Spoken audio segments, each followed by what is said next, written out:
Chapter 636. Eastern District, 2105380 Outer Gate, No Name, Base.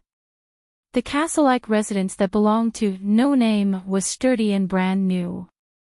Next to it was a large pond filled with clean water. Around the house, there was a large area of cultivated land. One after another, stone golems like scarecrows stood guard at the edge of the cultivated land.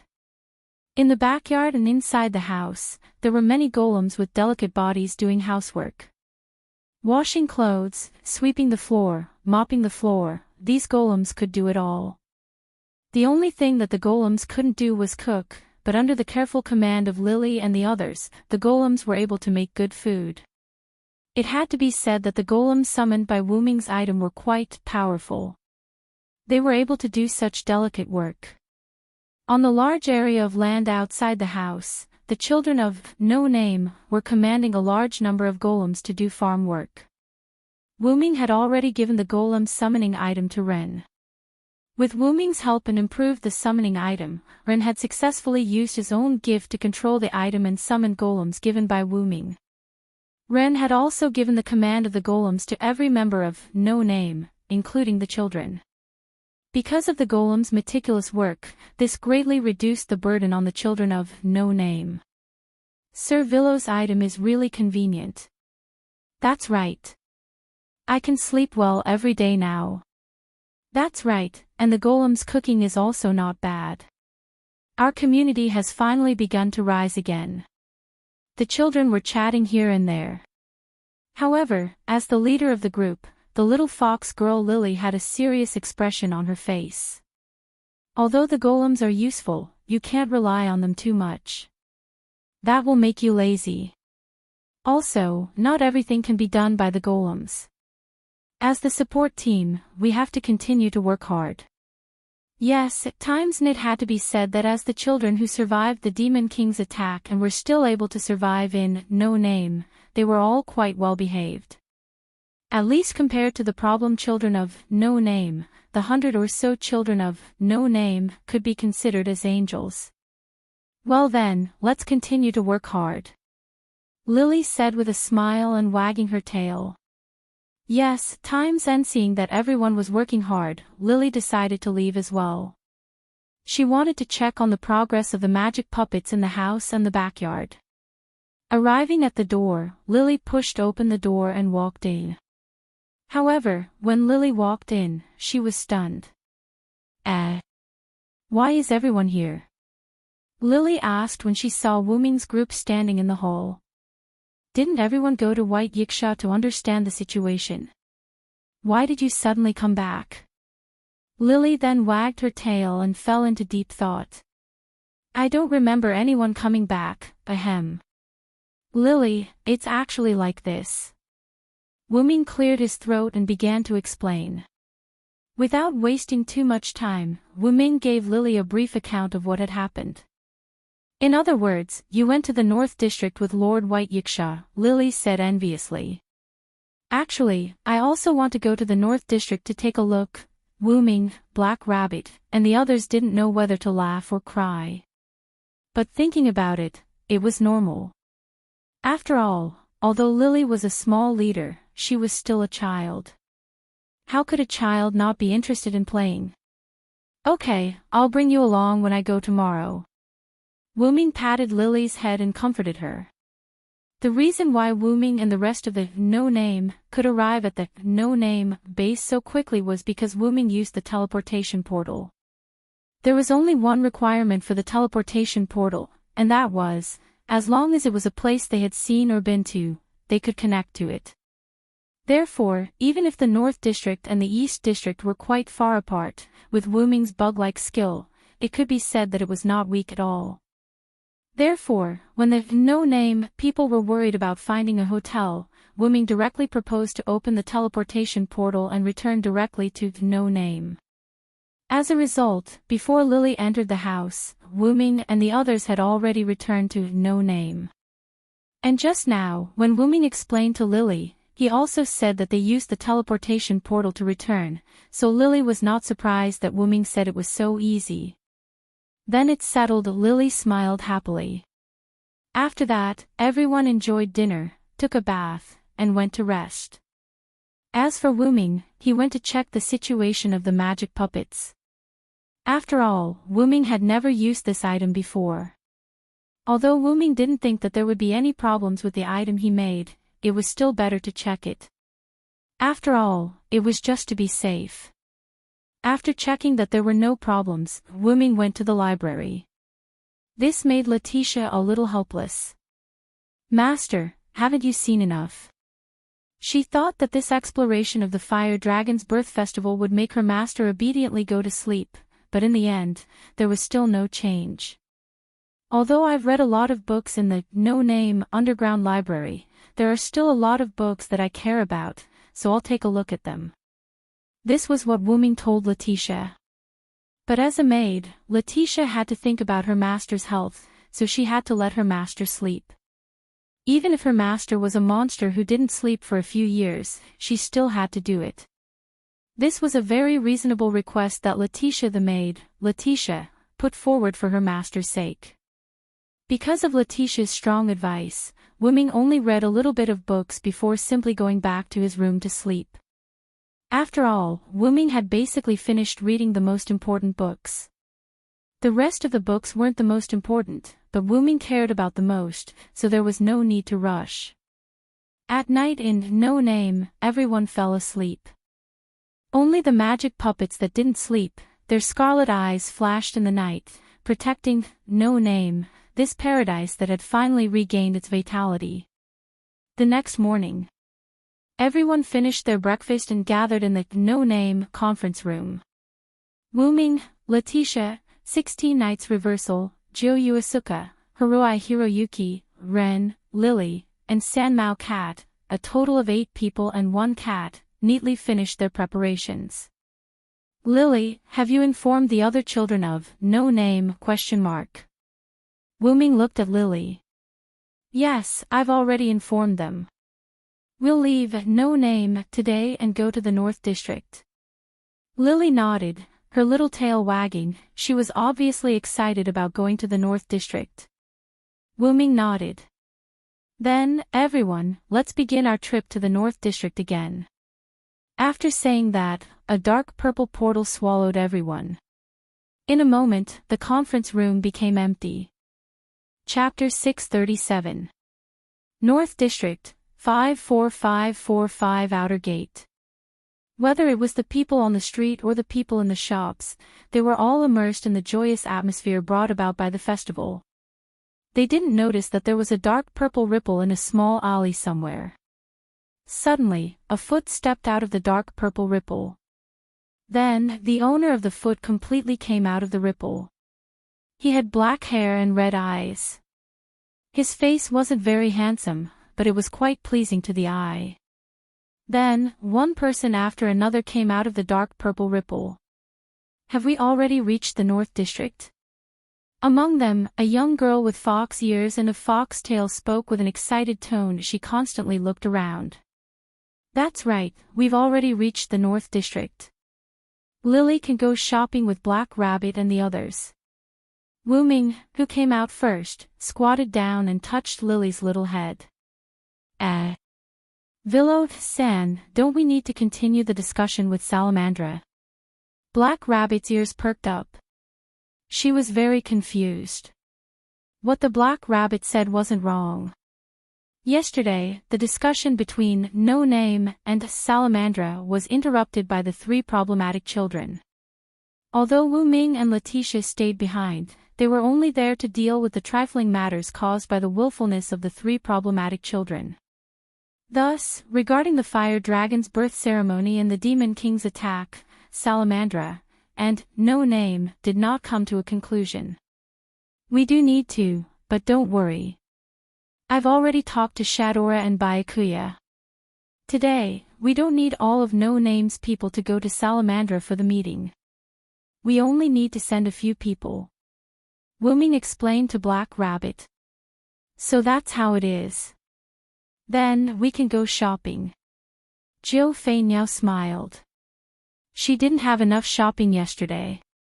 Otherwise, she wouldn't have continued shopping with Haruai and Letitia after leaving Wuming's punishment area. You girls can go shopping today. Today, we boys will go to Salamandra to continue our discussion. We girls are going shopping. Black Rabbit seemed a little hesitant. However, whether it was Jiu Fei Niao, Haruai Hiroyuki, or even Lily, their eyes lit up. Then, Wuming looked at the only two boys other than himself, Reverse 16 Knights and Ren Russell. As the leader of the community, I naturally have this obligation. Although Ren was a little nervous, he still took on the responsibility of being the leader. This is really troublesome. But if you want me to go shopping with a bunch of girls, please forgive me. Reverse 16 Knights showed a helpless expression. He also agreed to Wuming's suggestion. After that, Wuming suddenly looked at Letitia, who was following behind him. Letitia's there too, there's no need to follow us. Letitia was stunned. But, this is Master's first order. Go shopping with Black Rabbit and the others. Wuming placed his hand on Letitia's head and smiled. Since it was the Master's order, there was no way to refuse. Yes, my master. Letitia smiled in response to Wuming. Suddenly, Letitia was pulled away. Then, Jiu Fei Niao's voice was heard. Then, I'll leave the rest to you guys. Jiu Fei Niao was holding Black Rabbit in one hand and Letitia in the other. Together with Haruai Hiroyuki and Lily, they hurriedly ran out of the alley. Ren, Mr. Villo, Mr. 16 Knights, I'll leave it to you guys. Lily turned back and waved at Wuming and the other two. Please. Haruai Hiroyuki also turned back and said. Don't worry, leave it to me. 16 Knights replied arrogantly and confidently. Wuming also patted Ren's shoulder, who was a little nervous, and smiled confidently at the girls who were leaving. However, not every girl was as open-minded as Jiu Fei Niao and Hiroyuki. Wait a minute, I think it's better if I go with them. Black Rabbit said in a panic. After all, this was related to the cooperation between their community and Salamandra. Black Rabbit, who wanted to do everything by herself, naturally felt a little uncomfortable going shopping under these circumstances. Let's go, you stupid rabbit. Villo and 16th Knights will do it well. Jiu Fei Niao and Haruai Hiroyuki each held Black Rabbit's arm, making it impossible for Black Rabbit to break free. Wait a minute. The pitiful Black Rabbit had already forgotten that its strength was actually above the two girls. Okay, let's hurry to Salamandra's base. If we're early, maybe we can go shopping too. Hearing Wuming's words, Reverse 16 Knights grinned. You're right. Yesterday, we were only focused on playing hide and seek with Black Rabbit. We didn't have time to go shopping. However, whether it was Ren or Wuming, both of them were helpless against Reverse 16 Knights. This so-called hide-and-seek caused quite a bit of panic on the streets. At this time, Ren suddenly remembered something. Speaking of which, the clock tower destroyed by 16th Knights and Black Rabbit hasn't been repaired yet. Ren said as he looked at Villo. After all, Villo had already taken on the task of repairing it yesterday, but after coming out of Salamandra, they all returned to the East District. In this way, Wuming, who was in the East District, was disconnected from the telekinesis that controlled the clock tower wreckage in the North District. This made Ren panic. Don't worry, before I left yesterday, I cast a magic spell on the clock tower wreckage that was fixed in the air. Even if I disconnected the telekinesis, the wreckage would still be fixed in the air. There won't be any second damage from the wreckage falling down. Although Wuming was confident in his telekinesis, he was still a little worried. After all, the East District and the North District were almost a world apart. What if they were too far apart and the telekinesis was disconnected? Therefore, before Wuming left, Wuming used his telekinesis to cast a few lune runes on the clock tower wreckage, allowing the telekinesis to continue automatically. This way, the clock tower wreckage that was fixed in the air would not fall down because of Wu Ming breaking the telekinesis link. Now, Wu Ming, who returned to the North District, reconnected with the clock tower wreckage. It turned out that Wu Ming was right. The wreckage was still fixed in the air. It had to be said that Lune runes were more effective than direct combat runes in other places. However, he couldn't always let the wreckage float in the air, even if it became a landscape. After all, it seemed a bit out of place in the fire dragon birth ceremony. In short, let's go to the base of Salamandra first, then I will repair the clock tower. Chapter 638. After that, Wu Ming, 16 Knights, and Ren Russell arrived at the base of Salamandra. This time, the guards of Salamandra were no longer the two people that Wu Ming and Ren met last time. But even if the guards were changed, there was no one in Salamandra who did not recognize Wu Ming. It could only be said that Wu Ming's fame had spread. He had a strange and unknown method of breaking objects in half. With just a glance, he had intimidated all the members of Salamandra, including Wu Ming. Even White Yiksha treated him as an equal. The leader of Salamandra, Shadora, was also very respectful to him.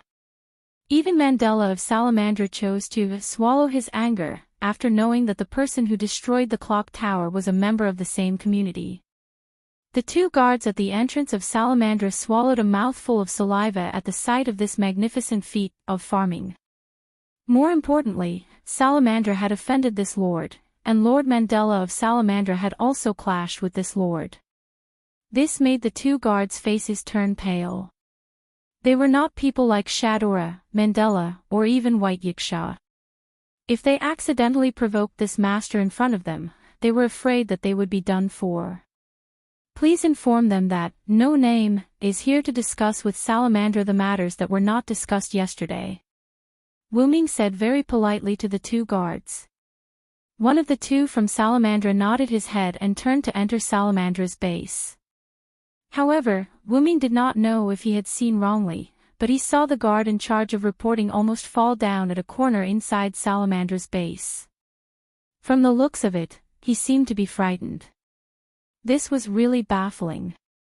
However, there was something even more inexplicable. Wu Ming noticed that the guard in front of him, who was still standing guard, was trembling and his face was pale. Are you okay?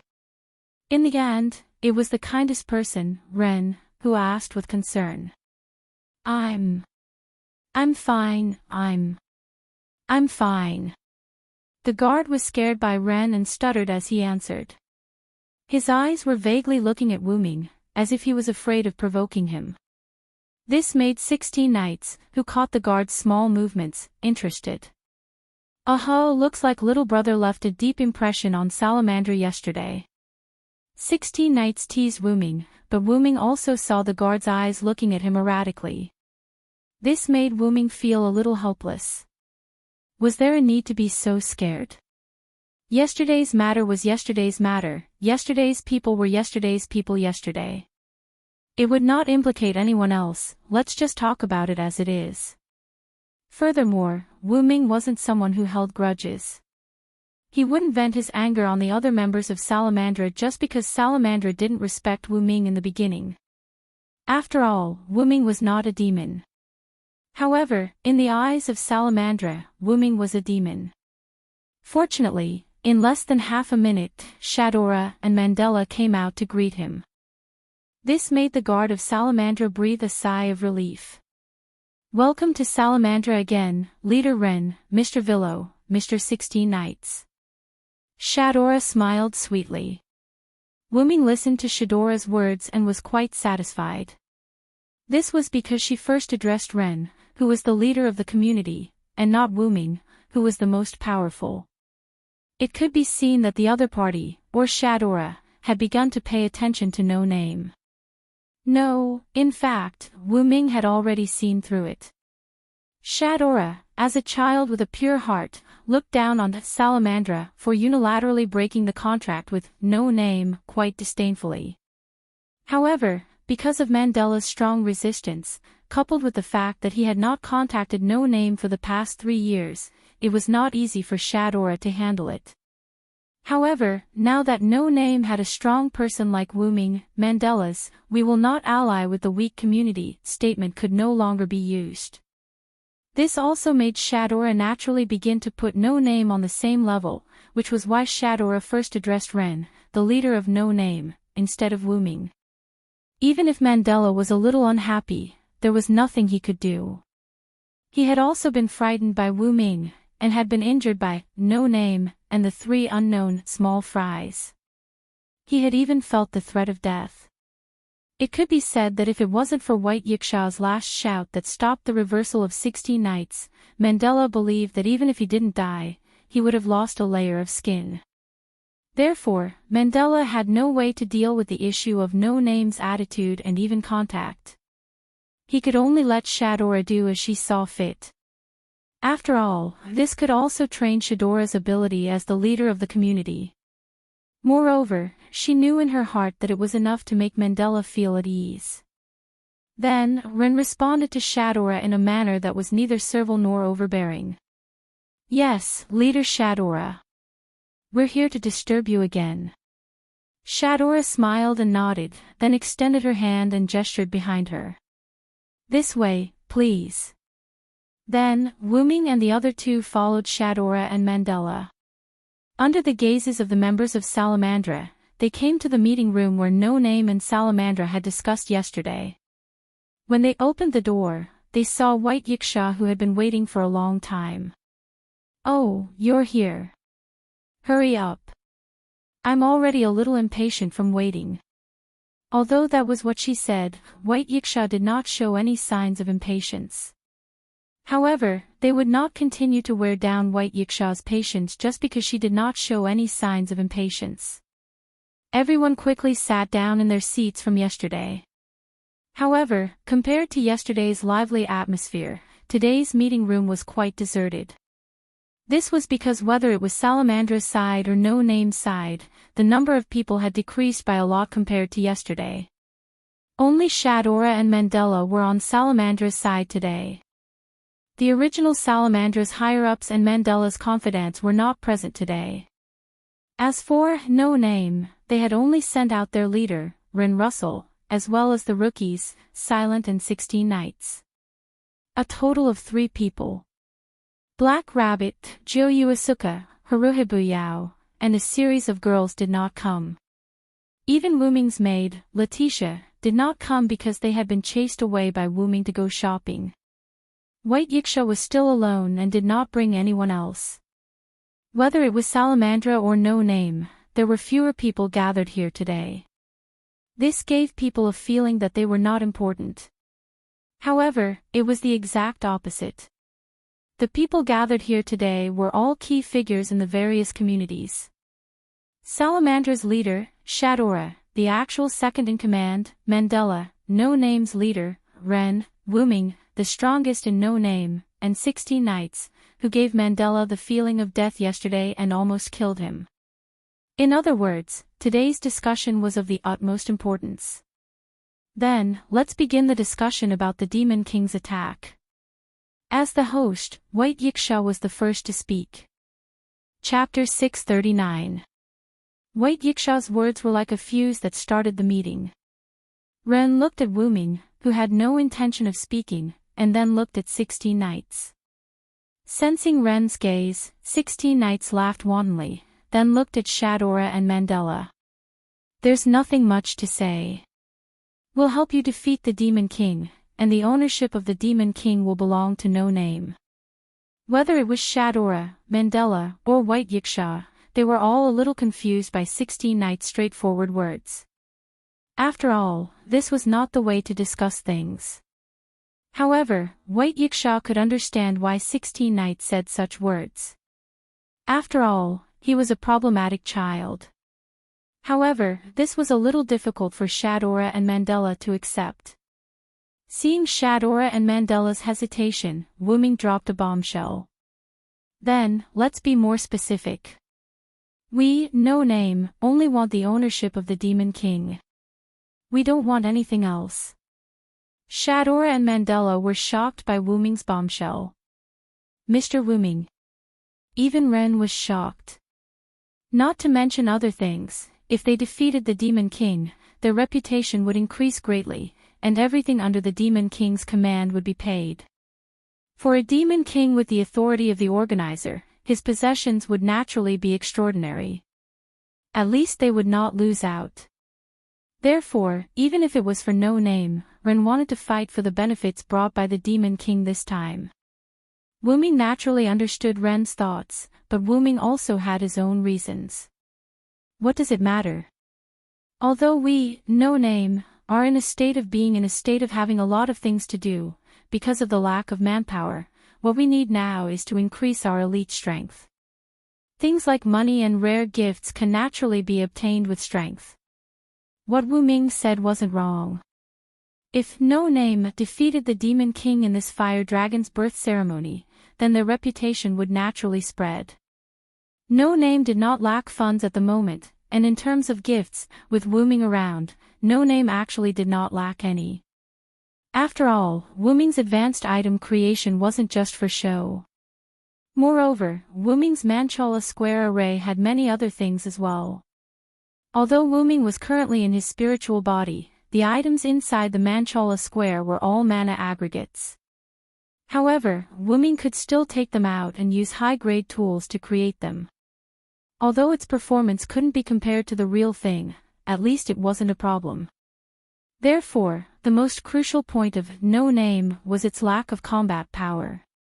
After all, even though the box court world was nominally a world where negotiations were conducted through the gift competition, this world wasn't safe, especially when there was a cheater like the Demon King. No name was unlike Salamandra, which had members of the draconic bloodline and flying dragon troops. Therefore, they could only rely on the strength of individual elites. In no name, other than Wu Ming, Letitia, 16 Knights in Reverse, Joyu Asuka, Haruai Hikari, and Black Rabbit, the others didn't have much fighting power. No, it should be that there were no older members left. And among them, only Wu Ming, Letitia, and 16 Knights in Reverse could be counted as fighting power. After all, Joyu Asuka hadn't found a suitable gift, so she could only rely on some weak gifts as consumables. As for Haruai Hikari, she didn't have many magical abilities when she first came to the box court world. She only had the abilities of most animals. As for Black Rabbit, because he was a box court noble, he was restricted by the box court world, so he could be excluded. There were pros and cons to the identity of a Hakata noble. 3 years ago, Black Rabbit was not kidnapped by the Demon King because he had the identity of a Hakata noble. He had left, no name, to become a referee in other places, so he could be considered to have escaped. It was also because of his status as a box court noble that Black Rabbit couldn't freely participate in the gift competition and contribute to the community. In short, no name was in urgent need of elite combat power, and the Demon King who had the authority of the organizer was the continuation of the current elite combat power. I agree with what Villo said. This time, I think the same as him. Retroactive 16 Knights' tone was normal this time, but it still gave others the feeling of a problematic child. How about it, little guy? Retroactive 16 Knights looked at Ren and waited for his final decision. After all, Retroactive 16 Knights and Wu Ming weren't the leaders of No Name. Ren was the leader of No Name, so the decisions of the community should be made by Ren. Ren thought about it nervously and finally nodded. Then how about this? We, No Name, only want the ownership of the Demon King. We don't want anything else. What does Salamandra mean? Ren looked at Shadora and Mandela. Mandela and Shadora looked at each other. After a few seconds, Shadora looked at Ren and nodded. No problem, we, Salamandra, are not a community that relies on individuals. Therefore, we can give you this Demon King that is attacking us. However, in return, all other benefits will belong to us, Salamandra. As compensation, we, Salamandra, will help you promote No Name for free. Then, after Ren nodded, Wu Ming suggested. Then, let's make a contract. Wu Ming clapped his hands, and two parchments appeared above the heads of the two leaders, Shadora and Ren. The parchments fell and were held in Shadora and Ren's hands. This was something like a contract. Generally, cooperation between communities would have such a contract. After all, verbal agreements lacked binding force. However, the witness was Wu Ming, which was slightly disadvantageous to Salamandra. After all, how could the referee be a member of one side? The content of the contract was simply the requirements of both sides. There was nothing strange about it. "Let us take a look," White Yiksha said as he waved at the parchments in Shadora and Ren's hands. Then, the parchments in Shadora's hands flew out and into White Yiksha's hands. Immediately after, White Yiksha checked the two pieces of parchment and injected his power into them. In this case, the witnesses became Wu Ming and White Yiksha. "Villo, you don't have any objections, right?" White Yiksha looked at Wu Ming. "Of course not." Wu Ming shrugged. White Yiksha was invited by Salamandra, so she was nominally on Salamandra's side. This way, the two sides were balanced and there were witnesses on both sides. Wu Ming didn't care about this. After all, it was only fair this way, wasn't it? Okay, this way, the alliance between Salamandra and No Name has been formed. Then, before the Demon King attacks, please enjoy this rare festival. White Yiksha closed his fan, representing the end of the meeting. Wu Ming and the other two also left Salamandra's base and began to enjoy it according to White Yiksha's words. Ironically, Salamandra and No Name were originally allies, but now, such a drama had happened. It could only be said that the world was unpredictable. Chapter 640. At the entrance of the Salamandra base, Wu Ming, Ren He and 16 knights, who had just come out, stood there. Good. This terrible meeting is finally over. Let's enjoy the festival. However, 16 knights' words made the two guards and passers-by of Salamandra blush with shame. These embarrassed passers-by had some impression of 16 knights' reversal. They knew who had set up the clock tower yesterday. 16 knights' reversal could be considered to be a famous figure. Wu Ming hurriedly pulled reverse 16 knights and walked away. Behave yourself. The clock tower over there is still floating in the air. Wu Ming smiled helplessly. However, 16 Knights was not ashamed of it. Instead, she was proud of it. "Oh! It's my masterpiece. I have to admire it." Wu Ming could only smile helplessly. In any case, if 16th Knights were to cause trouble again, Black Rabbit would be the first to be troubled. Then, Wu Ming noticed that Ren was a little abnormal. Ren's face was a little gloomy. It seemed that he was in a bad mood. "Are you thinking about the relationship with Salamandra?" Wu Ming asked with concern. Ren heard Wu Ming's words and looked up at Wu Ming. Then, he lowered his head and nodded. "Although I know that it's not realistic to re-establish a relationship with Salamandra, it's still a pity. It was not that Ren was the kind of person who was cold to others. After all, Ren and Salamandra had some interactions before. If possible, Ren still hoped to reconcile. However, from the attitude that Shadora and Mandela did not mention restoring their alliance, they were probably still observing. The alliance written on Wu Ming's parchment was only until the Demon King was defeated. From the fact that they did not mention restoring their previous long-term alliance, they were indeed observing. Although White Yiksha and Wu Ming were the two powerhouses, one in the light and one in the dark, since they knew that White Yiksha was here and still dared to attack, it meant that they were not weak. At the very least, he had a way to deal with White Yiksha. And since there was a way to deal with White Yiksha, it was hard to guarantee that the other party didn't have a way to deal with unexpected enemies. Moreover, if the other party was an expert who could defeat White Yiksha in a head-on battle, then he naturally wouldn't be afraid of Wu Ming. However, the probability of this happening was quite small. If that was the case, or even worse, if they were all defeated by the Demon King, then Salamandra would naturally not have to worry about forming an alliance with No Name. This was because they might not be able to survive by then, and Shadora and Mandela might even die in this Demon King's attack. Therefore, the matter of the alliance should be considered after the Demon King's attack. This was probably what Salamandra was thinking at the moment. Wuming felt that this was probably the result of Mandela and Shadora's discussion yesterday, and Mandela was the one who led it. Although they had only met twice, Wuming could tell that Shadora wasn't a scheming person, so all of this could only be Mandela's idea. As for Shadora, she probably compromised under her brother's multiple remonstrances.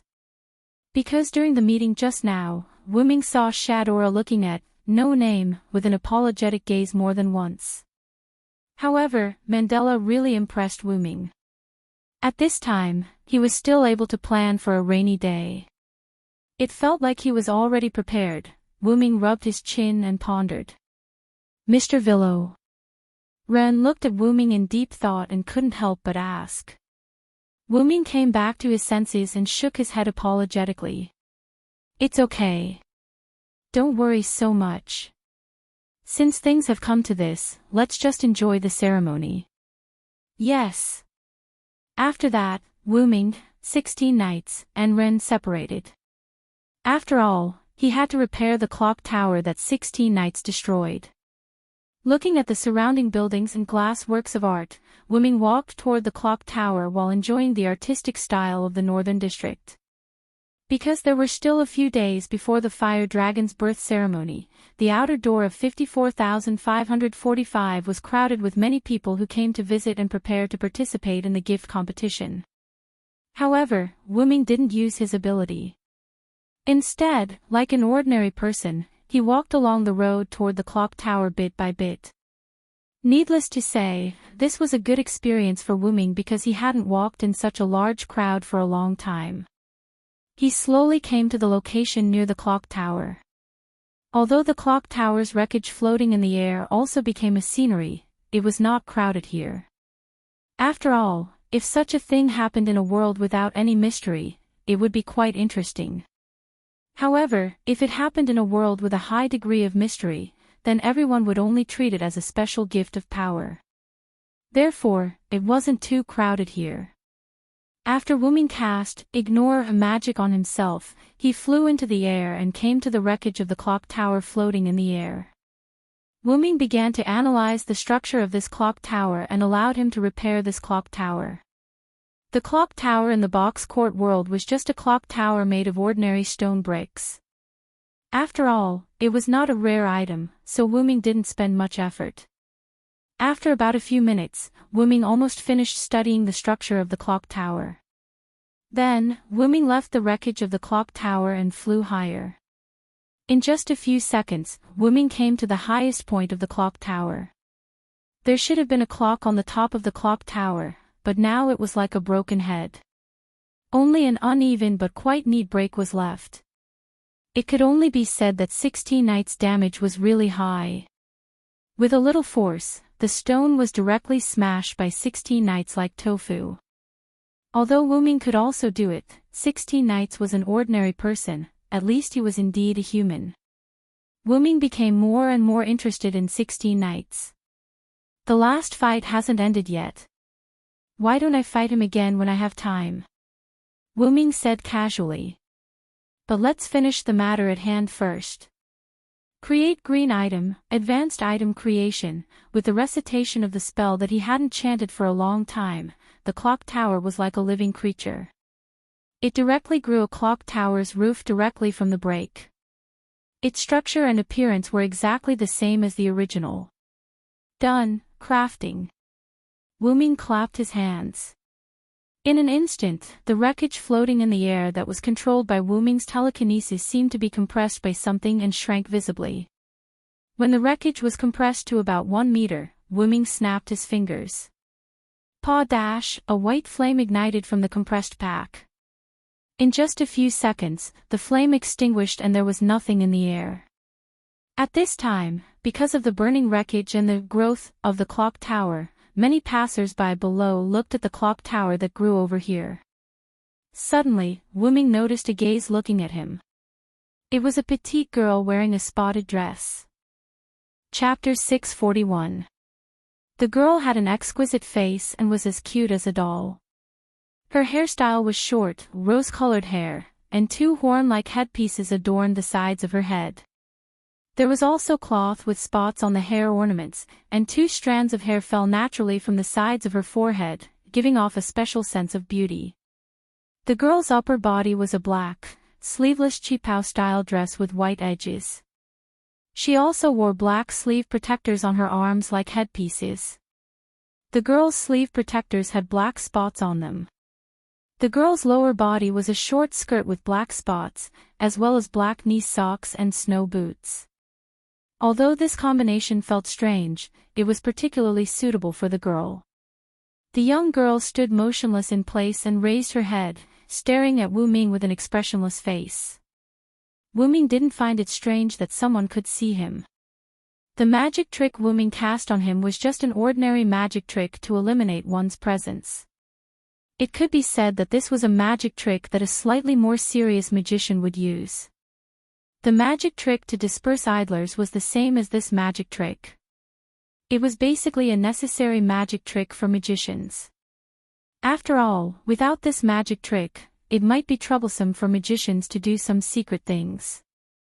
However, since it was a necessary magic trick for magicians, it meant that the effect of this magic trick wouldn't be too strong. It would only be discovered by people who weren't very strong, and there wouldn't be a situation where a powerhouse like White Yiksha couldn't discover it. Therefore, Wu Ming wasn't surprised that the girl in the spotted skirt could discover him in the crowd below.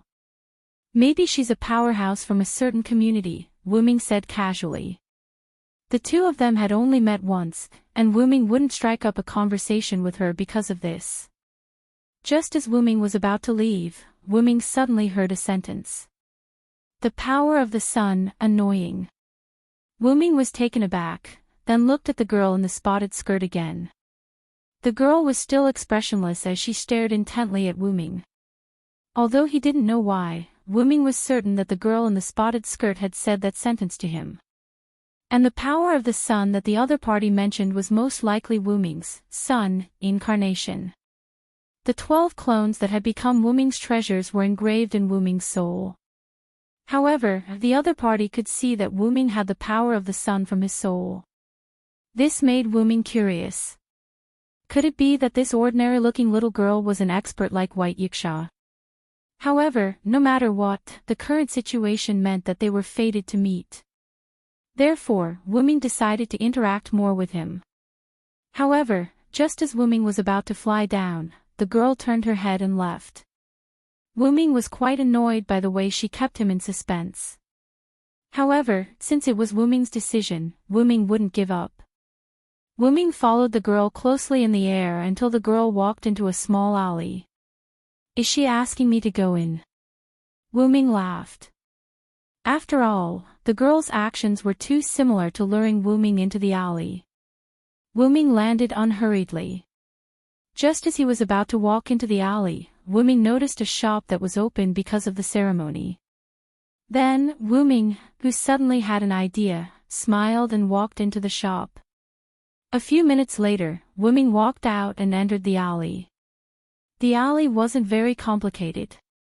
It was just a one-way street with a few bends. After a few turns, Wu Ming found the girl in the spotted skirt. At this moment, the girl was still expressionless, but Wu Ming saw a trace of impatience on her face. However, because of the girl's cute face, this trace of impatience set off her delicate face. However, the girl still didn't complain, nor did she say anything to Wu Ming. She just stood there silently. Because the girl led him here, Wu Ming didn't need to speak first. Therefore, Wu Ming didn't say anything.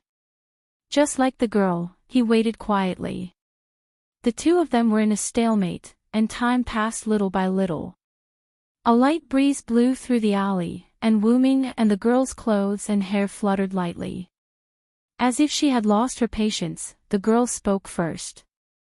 Whether it's your strength or your character, it makes me feel disgusted. The girl opened her cherry lips, and a voice that was as flat as death entered Wu Ming's ears. This time, Wu Ming was sure that the words that Wu Ming said before he was about to leave in the air were from this girl. However, Wu Ming naturally laughed it off as if he didn't care at all. "I'm really sorry.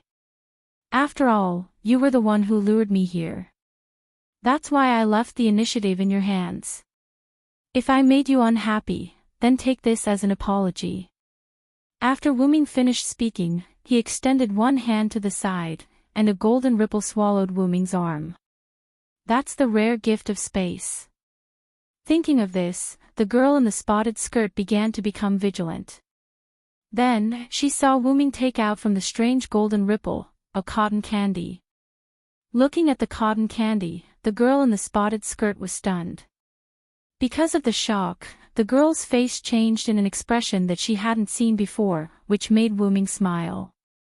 Wu Ming saw that the girl in the spotted skirt looked like a loli, plus he saw a dessert shop, so he suddenly thought of something. After all, not every loli was an old monster like White Yiksha, right? Actually, it was Wu Ming's bad taste acting up again. After Wu Ming entered the dessert shop, he realized that cotton candy was the hottest product in the shop at the moment. Therefore, Wu Ming bought a lot of it and stored it in his dragon lair space. "My space is very clean, you don't have to worry about dirtying it at all." Wu Ming walked to the girl in the spotted skirt who was stunned and stuffed the cotton candy into her hand. Moreover, because it was a relic, he didn't have to worry about dirtying it. The girl in the spotted skirt who wanted to refuse lost the opportunity to do so because she was stunned for a short while. The girl looked at the cotton candy in her hand, then looked at Wu Ming's gentle face that was like the sun, and there was a fluctuation in her eyes. The girl who had never felt such concern from a stranger had such a thought in her mind. It was as if the sun wasn't that annoying. Then, the girl quickly shook her head. She still had business, how could she be influenced by the warmth of someone's concern? "I don't need it." The girl stubbornly stuffed the cotton candy into Wu Ming's hand and returned it to Wu Ming. However, once Wu Ming had a bad taste, Wu Ming had turned into a problem child. In other words, he would do things like a problem child. "Be good," Wu Ming said as he put the cotton candy in the girl's mouth. This made the girl in the spotted skirt widen her eyes in shock. Chapter 642. The girl in the spotted skirt was surprised by two things. One was Wu Ming's sudden attack, and the other was the sweetness of the cotton candy. The girl who had never eaten such a dessert subconsciously took 2 bites of the cotton candy and began to chew. "How is it? The cotton candy is not bad, right?" Wu Ming asked with a smile as he fed the girl. "It feels, not bad." The girl replied subconsciously as she enjoyed Wu Ming's service. However, after she finished speaking, the girl seemed to have realized something and quickly jumped back, away from Wu Ming. Then, she put on a vigilant look. Wu Ming didn't mind. Then, Wu Ming stood up. "It's about time to get down to business, unknown lady." Wu Ming was still smiling, but his tone was serious. Then, Wu Ming looked in a certain direction. "Also, are the 2 people over there your subordinates? You can let them come out now." This made the girl slightly moved, but the person hiding somewhere still didn't move. As a qualified subordinate, without the master's order, they wouldn't act on their own. Then, what they needed was only the girl's consent. "You two, come out." Just as the girl finished speaking, 2 figures jumped to the side of the girl. It was a man and a woman. The man was in a gray military uniform, with pointy ears like an elf. His long and sharp hair was combed back, and with his sharp face, he looked like a soldier. The woman was wearing a rather revealing white swimsuit that could only cover her 3 points. Her arms and legs were covered with sleeves, and behind her was a wide white cloak. On her head was a blue and white pointed hat that looked like a clown's hat. Not sure if it was a coincidence, but her ears were also pointy. Compared to the man in the military uniform, she looked more like an elf. Since these two people appeared, they vaguely stood in front of the girl in the spotted skirt, like loyal dogs protecting their master. It seems that you are a community, and you are an important part of the community. Wu-Ming looked at the girl in the spotted skirt. Then, Wu-Ming smiled. Well then, may I know your name, miss? First, my name is Villo there answered. The male and female guards did not open their mouths. They did not dare to open their mouths. Just by standing there, Wu-Ming gave them a lot of pressure. If their master wasn't here, they would have run away from this dangerous guy, Wu-Ming. My name is Pester. Also, can you stop targeting my subordinates? The girl named Pester said. I'm sorry, I can't help but pay attention to the people hiding in the dark. After Wu-Ming said that, the pressure on Pest's bodyguards disappeared. Wu-Ming had indeed been using his mental strength to suppress them, but it was not because of Wu-Ming's involuntary attention. Wu-Ming used his mental strength to suppress them because he wanted to gain the upper hand by making the first move. After all, they lured Wu-Ming here with a purpose. Wu-Ming naturally had to fight for the initiative, right? Pester continued to order her two subordinates. Both of you, stand down. Master. Pester's two subordinates were shocked, but they retreated behind Pester in the end. It was not that they were not confident, but they really could not do anything to Wu-Ming. It could be said that even with their master Pester, the three of them would not be able to cause any harm to Wu-Ming. Very good. Next question, why did you ask me to come here? Wu-Ming nodded in satisfaction. This was the result of having strength. However, to Wu-Ming's surprise, Pester actually answered this question. Just to see you, that's all, Pest answered Wu-Ming in a very private manner. Moreover, this answer didn't seem to be nonsense. See me. Wu-Ming was puzzled. To be honest, whether it was in the east or the north, Wu-Ming was not very famous. After all, he had just arrived in this world not long ago. However, there were many people who had only heard of his name and knew of his existence. After all, what Wu-Ming did in the north yesterday had basically spread. With his strange ability, he controlled the falling clock tower and fought with Salamandra's troops at the entrance. With just a glance, he took down all the people who besieged him. White Yiksha even treated him as an equal. Just these three incidents were enough to make Wu-Ming famous. Could it be that these three people were a community that participated in the fire dragon's birth ceremony and wanted to see him because they heard about these incidents? Wu-Ming guessed. Of course, the probability of this guess being correct in Wu-Ming's opinion was almost impossible. After all, there was no lack of strong people in this world. Apart from hardcore fans, no one would lead their subordinates to lead their idols to an alley. At this moment, Pester's next words completely eliminated this guess. But you're more annoying than I thought. Pester looked at Wu-Ming with disgust. However, this made Wu-Ming feel that this was something new.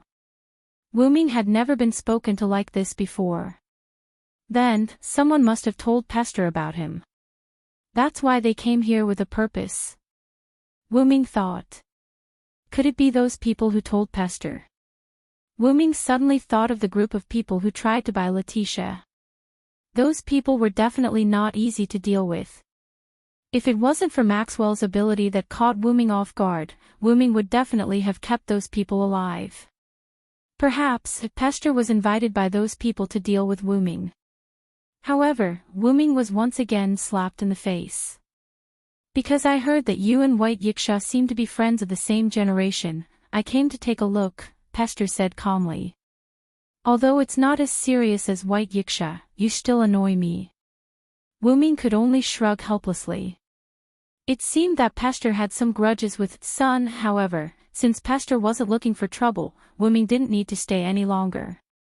If there's nothing else, I'll leave first. Wu-Ming said as he used his telekinesis to send the cotton candy that Pester had eaten to Pester. It's fate that we met. Take it as a greeting gift from me. Pester struggled for a moment before taking it. After all, he couldn't go against food, right? The next moment, Wu Ming's figure was swallowed by the teleportation door.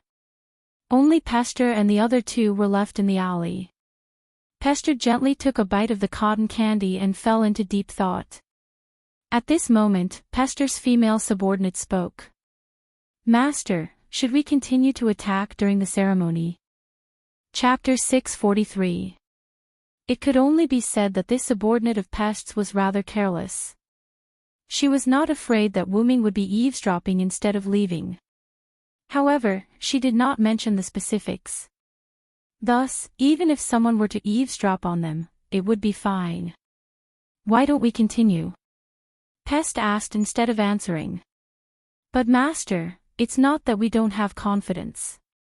It's just that if you were to participate in the fire dragon's birth ceremony, we wouldn't have the certainty of victory, the scantily clad woman whispered into Pest's ear. La Ting is right. My lord, if he makes a move, then not to mention La Ting and I, even you won't be able to fight against him. The man in military uniform frowned as he stood beside the two of them. Ladding, do the two of you think that we would not be able to take revenge on him, someone who also possesses the sun? Pest asked with an indifferent tone. Once Pest said those words, her two subordinates by the name of Ladding and Will were greatly alarmed.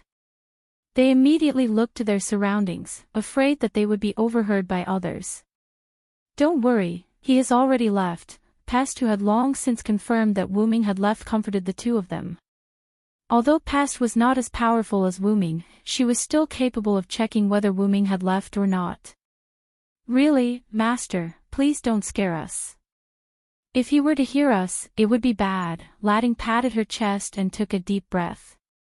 After the man in military uniform by the name of Will heard Pest's words, his tightly furrowed brows also relaxed.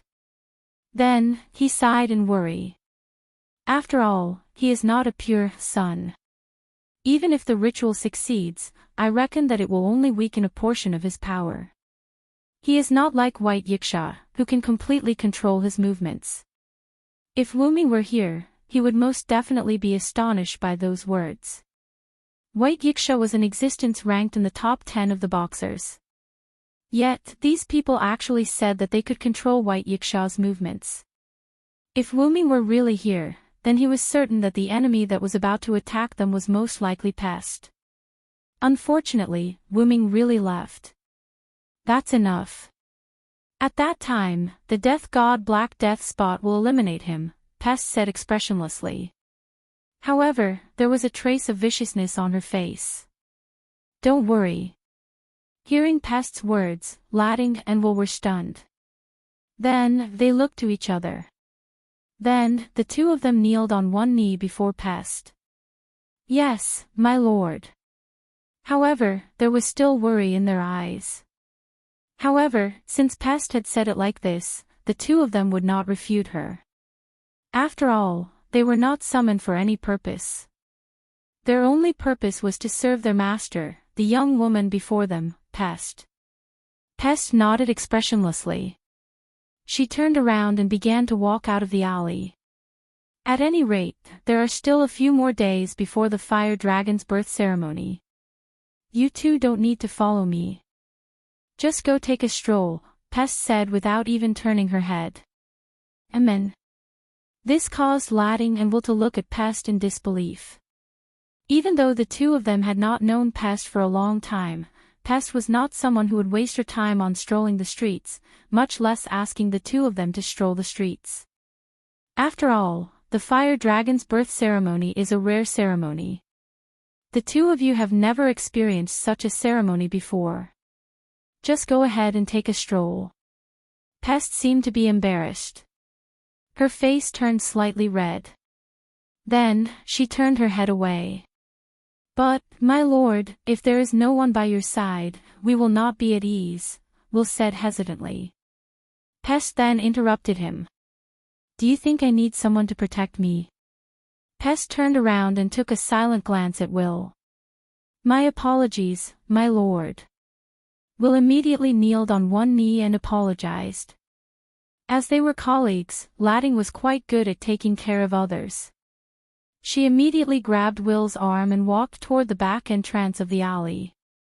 That's enough, my lord. Please don't be angry. I will bring Will and take a stroll. You shouldn't stay idle either. Properly enjoy the last bit of joy brought by this ceremony. After all, the 54545 outer gate would most likely turn into a black hell. Hey! Woman, don't pull me. Look at how I'm acting in front of my lord. I can walk on my own. Yes, yes. Lord Will, please go ahead. Then, amidst Will's complaints and Ladding's playful laughter, the two of them left the alley. Sensing that Ladding and Will had left, a trace of hesitation and confusion appeared on Pest's face. She looked at the cotton candy in her hand and began to eat it in small bites. Then, as if she instantly reacted to something, the hesitation and confusion on Pest's face turned into determination. A cluster of terrifying black gas appeared on Pest's hand. In less than a second, the black gas disappeared. As for the cotton candy in Pest's hand, it disappeared together with the black gas. Then, Pest turned around. A black whirlwind enveloped her. Her petite figure instantly disappeared. Only a single sentence was left behind in the empty alley. Revenge. Wuming, who had left the alley a long time ago, decided to take a stroll around the 54545 outer gate. When the time was almost up, he would go look for Ren and the others. Although Wuming had strolled around on his way to the clock tower, he had only strolled around the street that led to the clock tower. He did not visit the entire street. Thus, there were many places that Wuming had yet to visit. As Wuming admired the unique works of art in his surroundings and sensed the joyous atmosphere that grew closer to the fire dragon's birth ceremony, he could not help but be infected by the atmosphere. I must say, the box court world is truly a mystical place. Wuming sighed in admiration as he looked at the people of various races around him and the works of art that were filled with the style of the North District. Then, Wuming walked up to the nearest glass painting and stopped to look at it. Is this the Pied Piper of Hameln? Wuming asked when he saw the image on the glass painting before him. The Pied Piper of Hameln was a fairy tale. It was about a small town called Hameln that was infested with rats. The villagers hired a rat catcher to catch the rats. The stained glass in front of him was a scene from the fairy tale The Pied Piper of Hameln. The rat catcher played his flute and lured the teachers to drown in the Wacy River. That was the end of the fairy tale. However, according to Wuming's understanding, there was a continuation to this fairy tale. The villagers refused to pay the rat catcher because they had breached the contract. The rat catcher played his flute on a rainy night and took away 130 children born in Hameln. No one knew if they were dead or alive. Due to the adaptation of the fairy tale, the bad parts were removed. Hence, the fairy tales that ordinary people read had happy endings. However, in the box court world, it was impossible for these stories to be hidden. They should have been restored. After all, there was no need to take care of children in the box court world. After all, this was the box court world. However, is the style of the North District that strange? Introducing dark fairy tales? Wuming pondered as he left. Chapter 644. Wuming gave up on thinking about it when he noticed that there were many fairy tale glass paintings around him. After all, it might be her style. After walking around for a while, Wuming arrived near the exhibition hall that was carved out of the boundary wall. After admiring the exhibition hall that was built on the boundary wall, Wuming walked inside. Let's go in and take a look. First of all, the exhibition hall was free to view.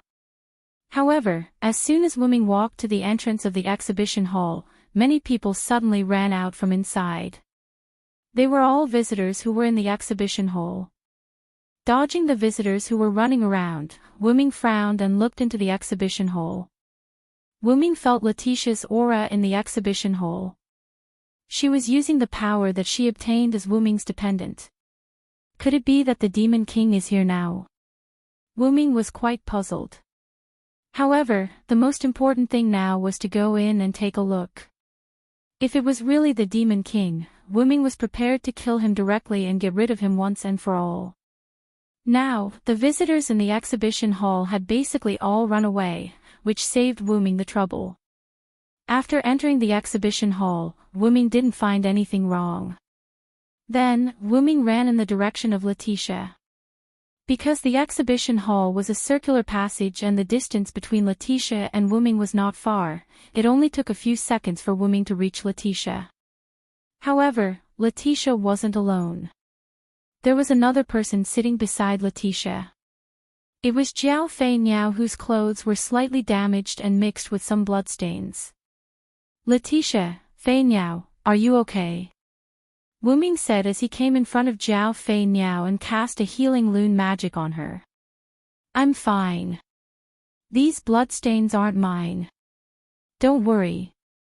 Jiao Fei Niao reached out a hand to Wu-Ming and signaled Wu-Ming to pull her up. After gently pulling Jiao Fei Niao up, Wu-Ming realized that Jiao Fei Niao's other hand was gently holding, or rather, gently hugging, a yellow fairy the size of a palm. Without asking about the fairy's origin, Wu-Ming first asked why the two of them were there. "Why are the two of you here? Where are Black Rabbit, Lily, and Haruai?" Even though he was asking, Wu-Ming didn't stop healing Jiao Fei Niao. Although the blood on Jiao Fei Niao's body wasn't hers, there were still some abrasions on her body. Moreover, the bloodstains on Jiao Fei Niao's clothes were stains and her dress was damaged. "Master, I chased after Jiao Fei Niao. Black Rabbit and the others should still be waiting for us on the street." Letitia pointed at the other side of the road. The exhibition hall had a few entrances and exits. Wu-Ming came from one of the entrances, and Letitia was pointing at the other one. "Did you guys encounter rats?" Wu-Ming finished healing Jiao Fei Niao's wounds and began to clean up the bloodstains and repair the dress. Villo, how did you know?" Jiao Fei Niao hugged the fairy in her arms and looked at Wu-Ming in surprise. "It's too obvious." Wu-Ming pointed at the damaged parts of Jiao Fei Niao's dress. The damaged areas looked like they were bitten by some rodent. The first thing that came to mind was probably a rat. "I'm just guessing, but looking at the two of you, it should be correct." Wu-Ming used magic to repair the damaged parts of the dress and continued to ask. Then, "Jiao Fei Niao, why did you come here?" In an instant, Jiao Fei Niao confidently extended the fairy in her arms. "Of course, it's for this child." Wu-Ming looked at the fairy carefully. The fairy was so scared that it quickly ran towards Jiao Fei Niao. After hugging the fairy, Jiao Fei Niao explained. When Jiu Yuasuka was shopping with other girls, Jiu Yuasuka accidentally saw this little elf. After hearing that the fairy was a group fairy and that it could be dangerous alone, Jiao Fei Niao wanted to protect it for the time being. In the end, because the fairy was too timid, it was scared away. Jiao Fei Niao hurriedly told Black Rabbit and the others and chased after it. Because little fairy ran inside, Jiu Yuanfei also followed in. In the end, the fairy was almost bitten to death by a few rats. At that moment, Jiao Fei Niao appeared and saved it. However, it attracted a large number of rats. Because in the small space of the exhibition hall, Jiao Fei Niao did not dare to use any harmful gifts in fear of destroying the exhibition hall.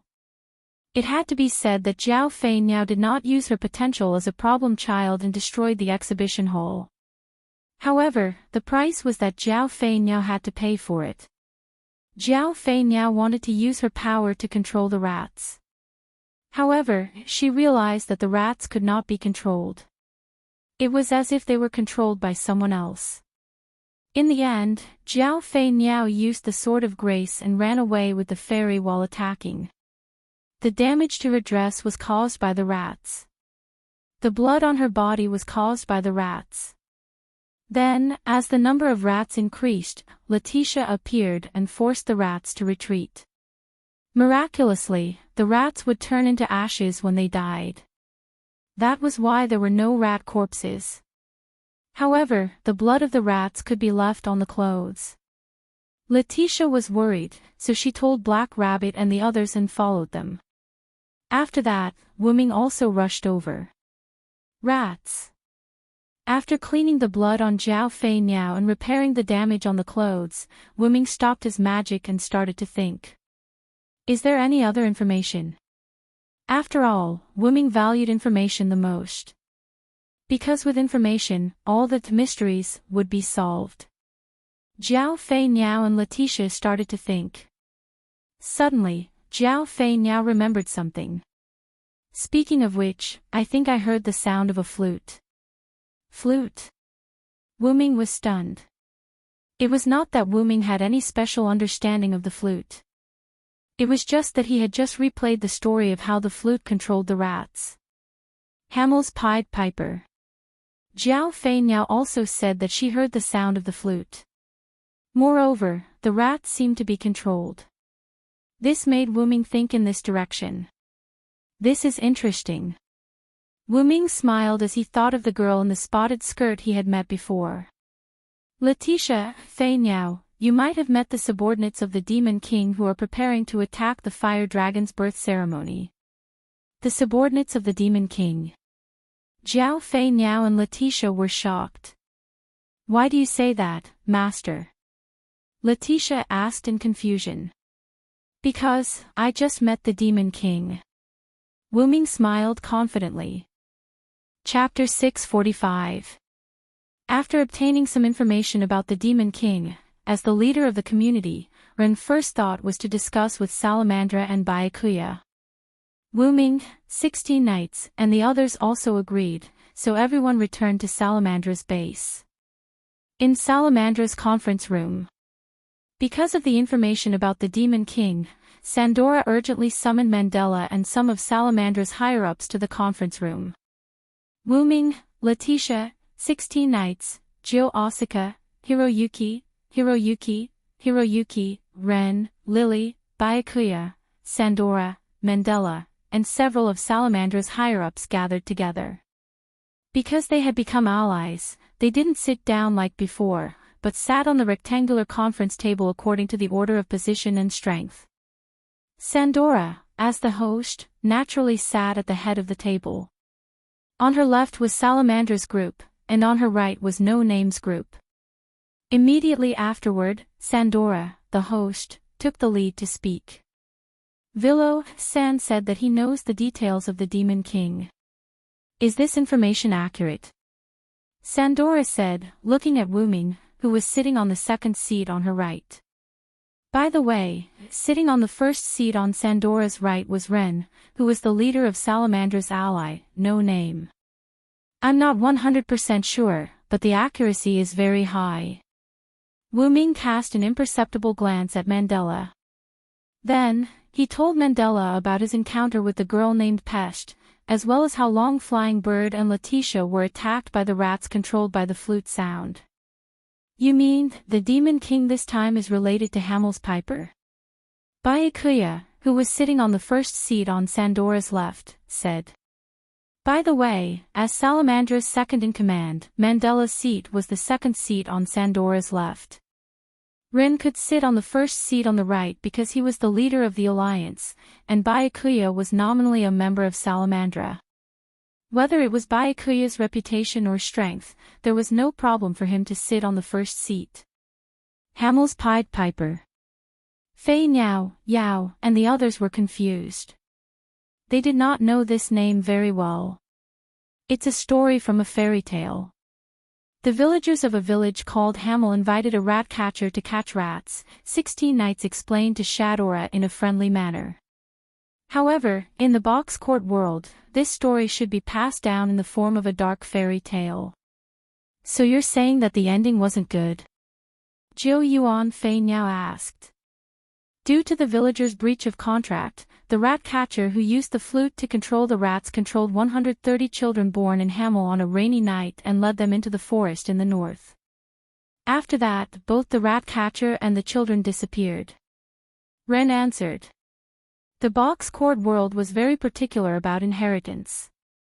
Therefore, as the leader of No Name, Ren would often stay in the underground library of No Name to read and study. Especially after Wu Ming and the other three came to no name, Ren worked even harder. As far as the sound of the flute and the controlled rats are concerned, this fits the story of Hamel's Pied Piper. Sandora nodded. Then, why would it be related to the girl named Pest? Haruhi Yayoi raised his hand and asked. Because in the story of Hamel's Pied Piper, the children who disappeared were also said to have died from the Black Death. Wu Ming then looked at Byakuya.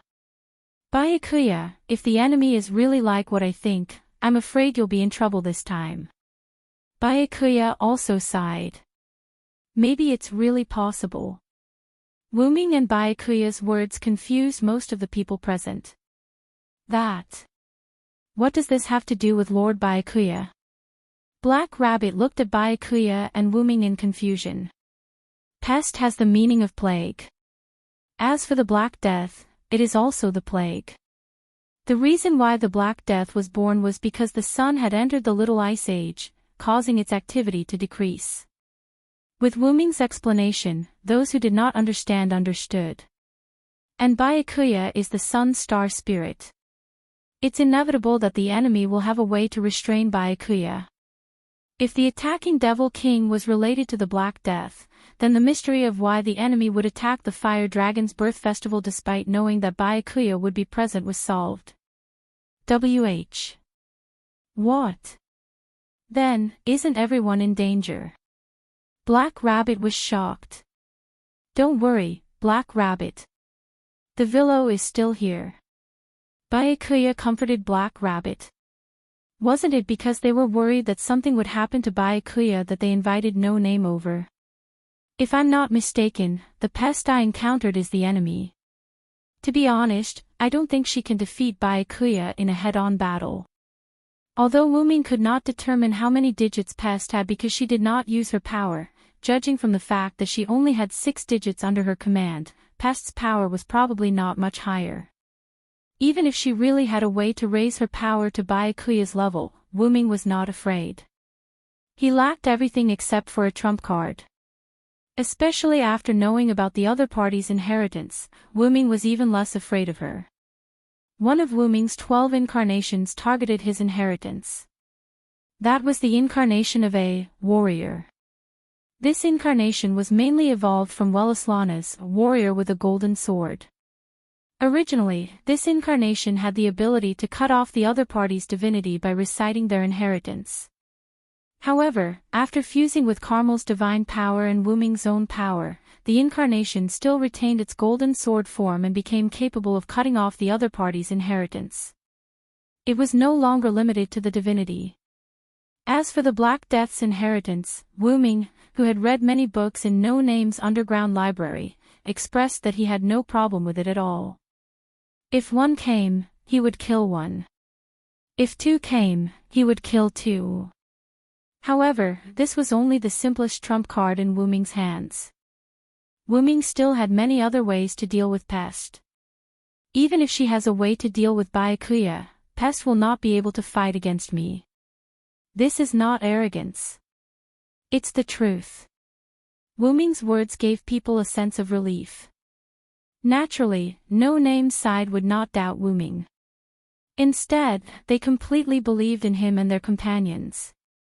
On the other hand, Salamandra's side began to doubt him. Although you are indeed very powerful, you should not be so arrogant before you know the identity of your enemy. Mandela opened his mouth to refute Wu Ming's words. Everyone's gaze is gathered on Mandela. Chapter 646. Wu Ming understood that Mandela was not trying to pick a fight. What he said was reasonable. It's not strange for someone to have inherited the Black Death.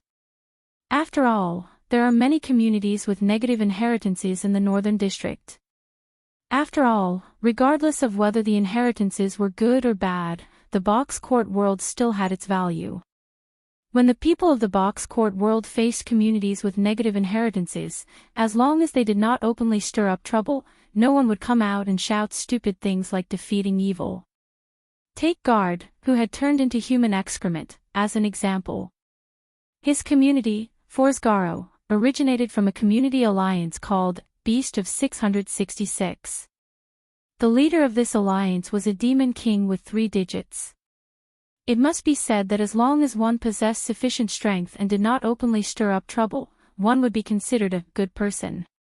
Due to the fact that Guard's actions were simply too outrageous and his strength was not sufficient to attract the attention of the demon king with 3 digits, the force Garo was disbanded and Guard was stripped of his spirit level to become someone else's food. The beast of 666 did not say anything about it. It could only be said that he was discovered after doing something so serious. There could only be 4 words to describe it: even death could not wipe out his crimes. The reason why a rat attacked Miss Zhou Yuan can only be said to be because of this little fellow. As Mandela spoke, he pointed to the little yellow spirit standing on Zhou Yuan Fei's shoulder. This greatly alarmed the little spirit. It immediately shrank back into Zhou Yuan Fei's hair. Zhou Yuan Fei used her hand to comfort the little spirit.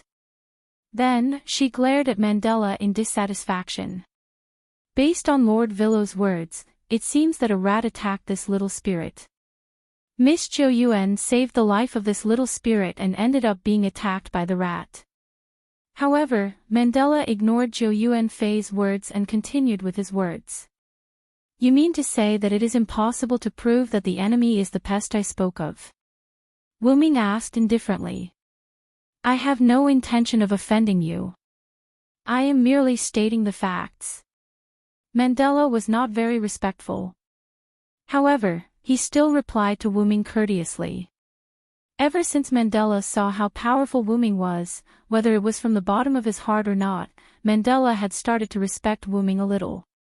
At the very least, he placed Wu Ming on the same level as White Yiksha. But Mandela's words make sense. Wu Ming admitted Mandela generously. Everyone present, including Mandela, was taken aback by this development. After all, they did not expect Wu Ming to so generously agree with Mandela's words. After all, as I said before, I can't guarantee its accuracy. Wu Ming shrugged. However, although Mandela's words make sense, I can't say that my judgment is completely wrong. Wu Ming looked at Mandela with a meaningful smile. Of course.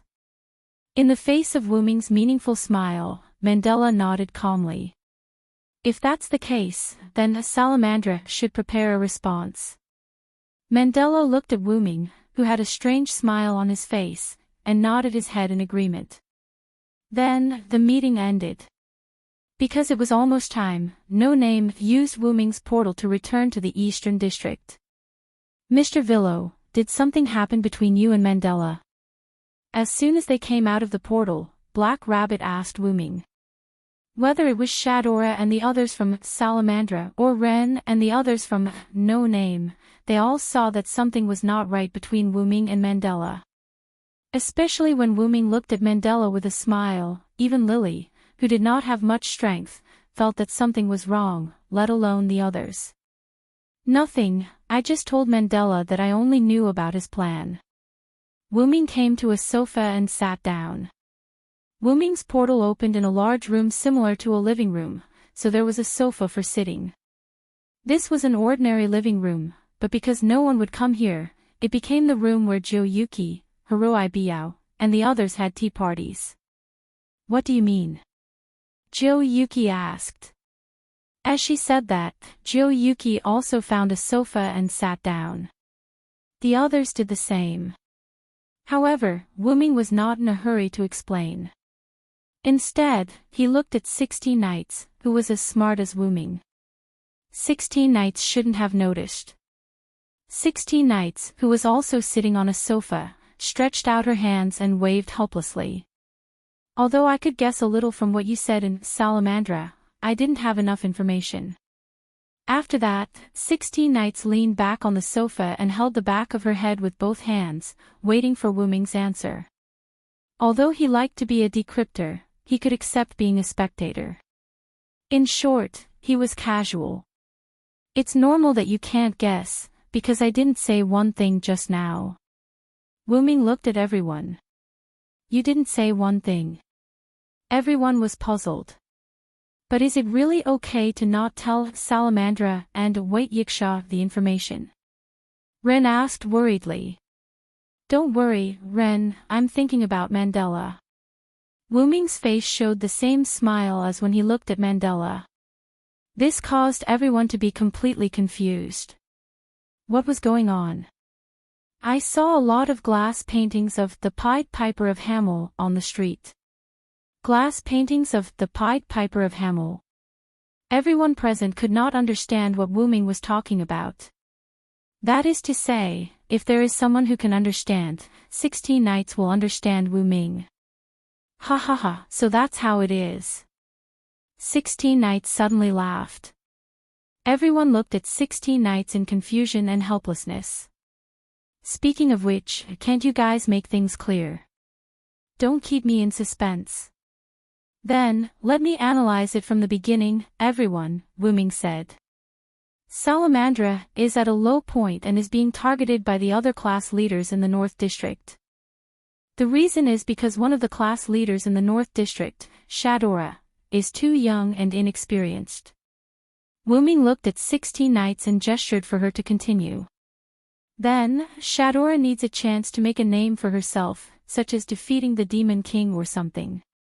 Defeat the Demon King. Everyone was shocked. However, what surprised everyone was not the fact that the Demon King had been defeated, but the result of the series of intelligence and analysis that they had obtained. Immediately after, Black Rabbit spoke in disbelief. Mr. Villo, Mr. 16 Knights, do you mean that Salamandra and the others summoned the Demon King? Chapter 647. Black Rabbit's voice was trembling. She couldn't imagine that someone would take the initiative to summon a Demon King. As a member of the community that had experienced the Demon King's attack, she understood the terror of a Demon King better than anyone else. If Salamandra's method succeeded, then it would be fine. But if it failed, then other than eternal damnation, Black Rabbit couldn't think of any other adjectives to describe it. Salamandra is indeed a little crazy, but they aren't stupid enough to provoke those old and powerful Demon Kings. Wu Ming thought. If I'm not wrong, the Demon King that Salamandra summoned this time, in the ranks of the Demon Kings, must be a new Demon King that isn't too strong. However, Black Rabbit held a different view. Even if it's a new Demon King, it's still a Demon King. They're playing with fire. Black Rabbit stood up excitedly. It's not unimaginable to take the risk. Jiu Fei now said lightly. After all, this is a great opportunity to increase Shadora's reputation and trust. Haruai Hai added. Salamandra is at its lowest point. If Salamandra takes the risk and allows Shadora and White Yiksha to work together to defeat the Demon King, then not only will Shadora be able to inherit the position of the ruler of the Northern District, but at the same time, they will also be able to obtain the Demon King to join them. This is a sure-win deal.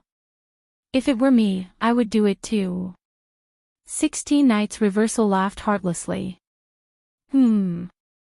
Although that's the case, but if the other party has a way to deal with White Yiksha, Sama, then it's very likely that both White Yiksha, Sama and Salamandra will fall into the other party's hands.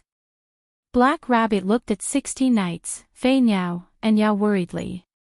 Because, if the community or individual that was forced to participate in the Demon King's gift competition failed, then the community or individual would belong to the Demon King.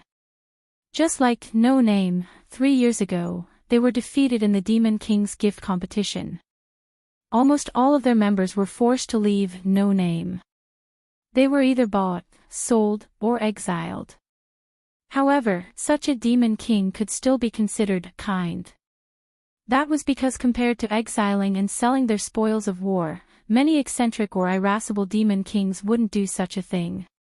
Their original goal was not to keep these losers for fun, but to amuse themselves in the gift contest. To put it simply, these Demon Kings would directly kill all the people trapped in their own gift contest and take pleasure in it. No matter which option it was, it could be said that it was not good, or it could be said that it was terrible. Don't worry, Black Rabbit. Even if something happens to White Yiksha, I'm still here. Nothing will happen. Wu Ming comforted Black Rabbit. Besides, this is just my guess. What if I'm wrong? Wu Ming joked. However, no one took Wu Ming's words seriously. What a joke. Wu Ming's previous deduction was perfect to the extreme. If it was still false, then nothing would be true. Letitia didn't care about Wu Ming's joke. Instead, she asked about something else. Then, Master, you didn't mention this key point. I'm afraid it's not for Mandela's sake. Although Letitia hadn't been in contact with her master for long, she already knew him very well. In short, no matter what, her master would never be so kind. Letitia knows me best. Wu Ming smiled, then Wu Ming looked at everyone. The reason why I didn't mention this key point is actually for no name. For the no name. Rinha Black Rabbit subconsciously repeated Wu Ming's words. Looking at the two puzzled people, 16 Knights Reversal laughed wantonly.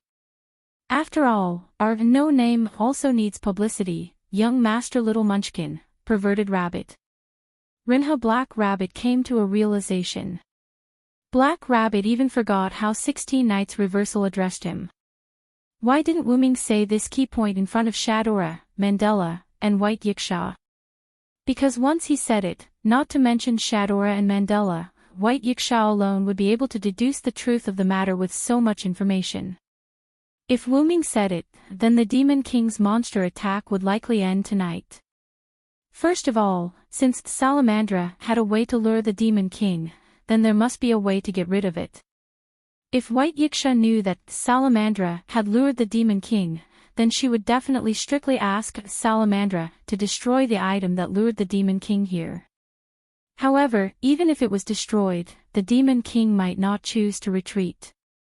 If you were called here for no reason and then chased away by the person who called you here for no reason, anyone would be angry, let alone the Demon King.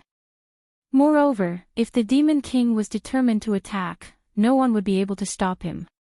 It was precisely because Mandela knew that even if he destroyed the item that lured the Demon King here, he would not be able to make the Demon King retreat.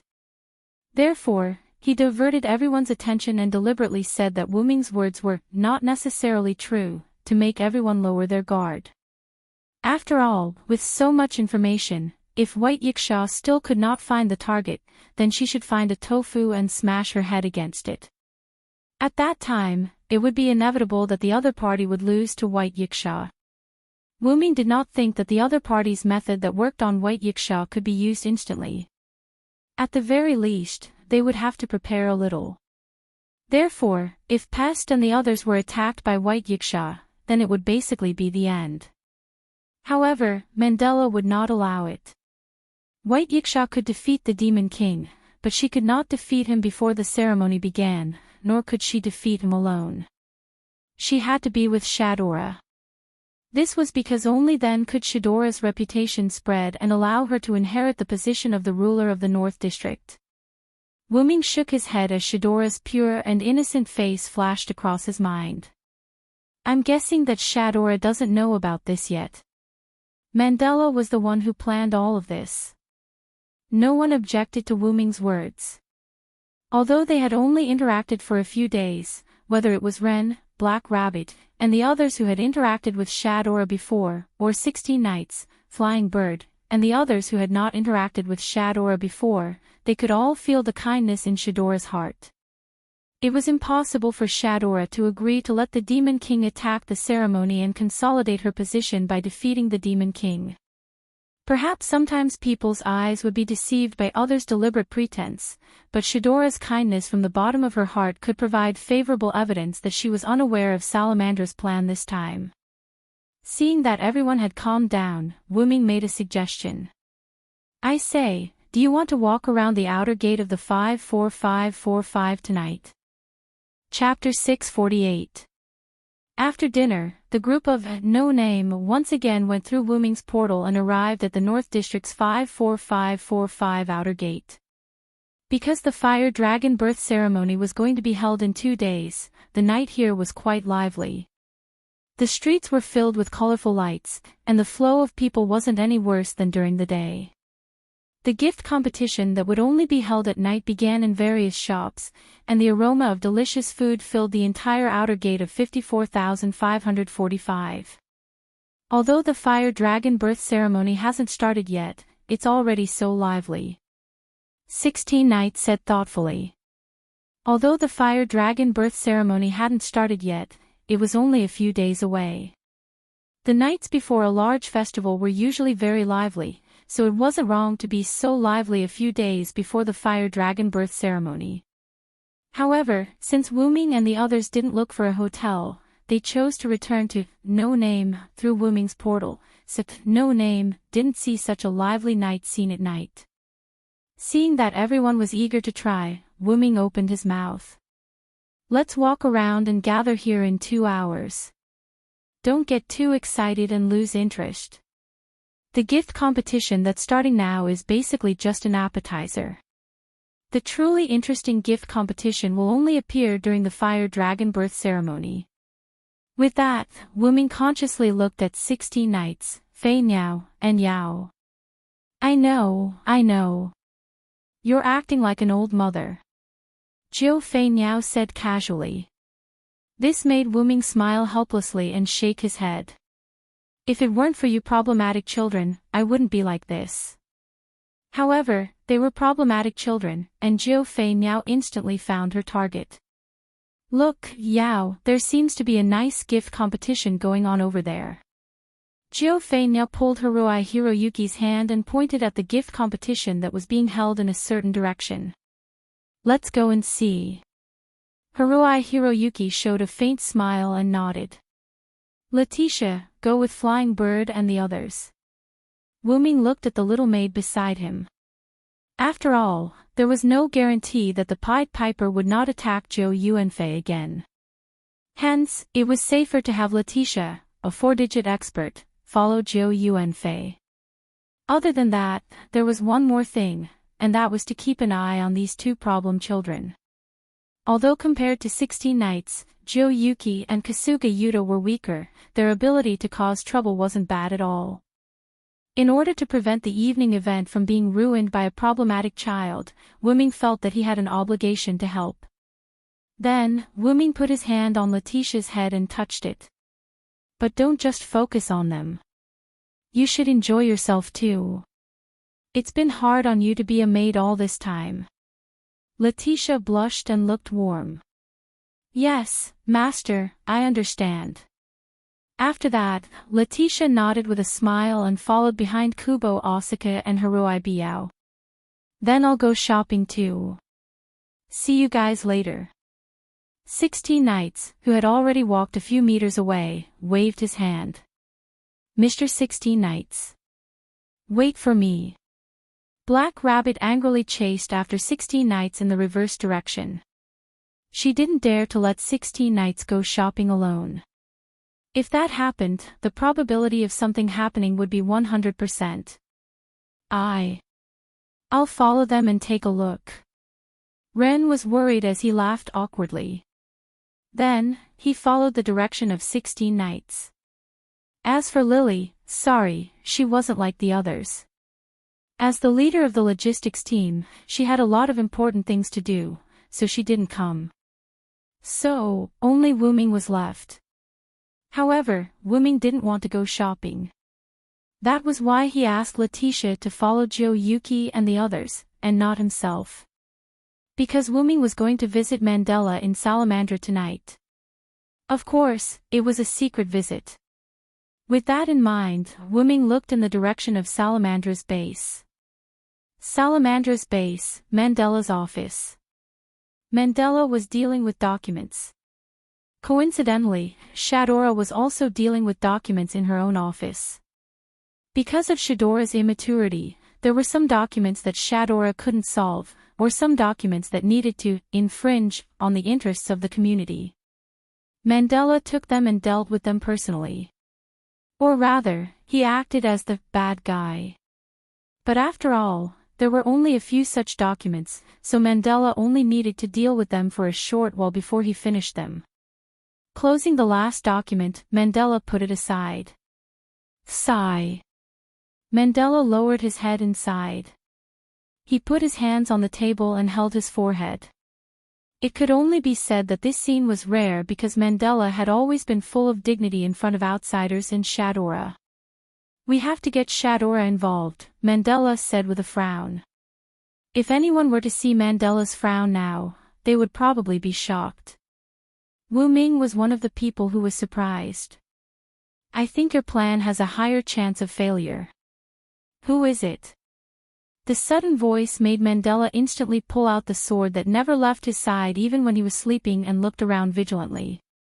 "Don't be nervous, it's me." The sudden voice came from behind Mandela.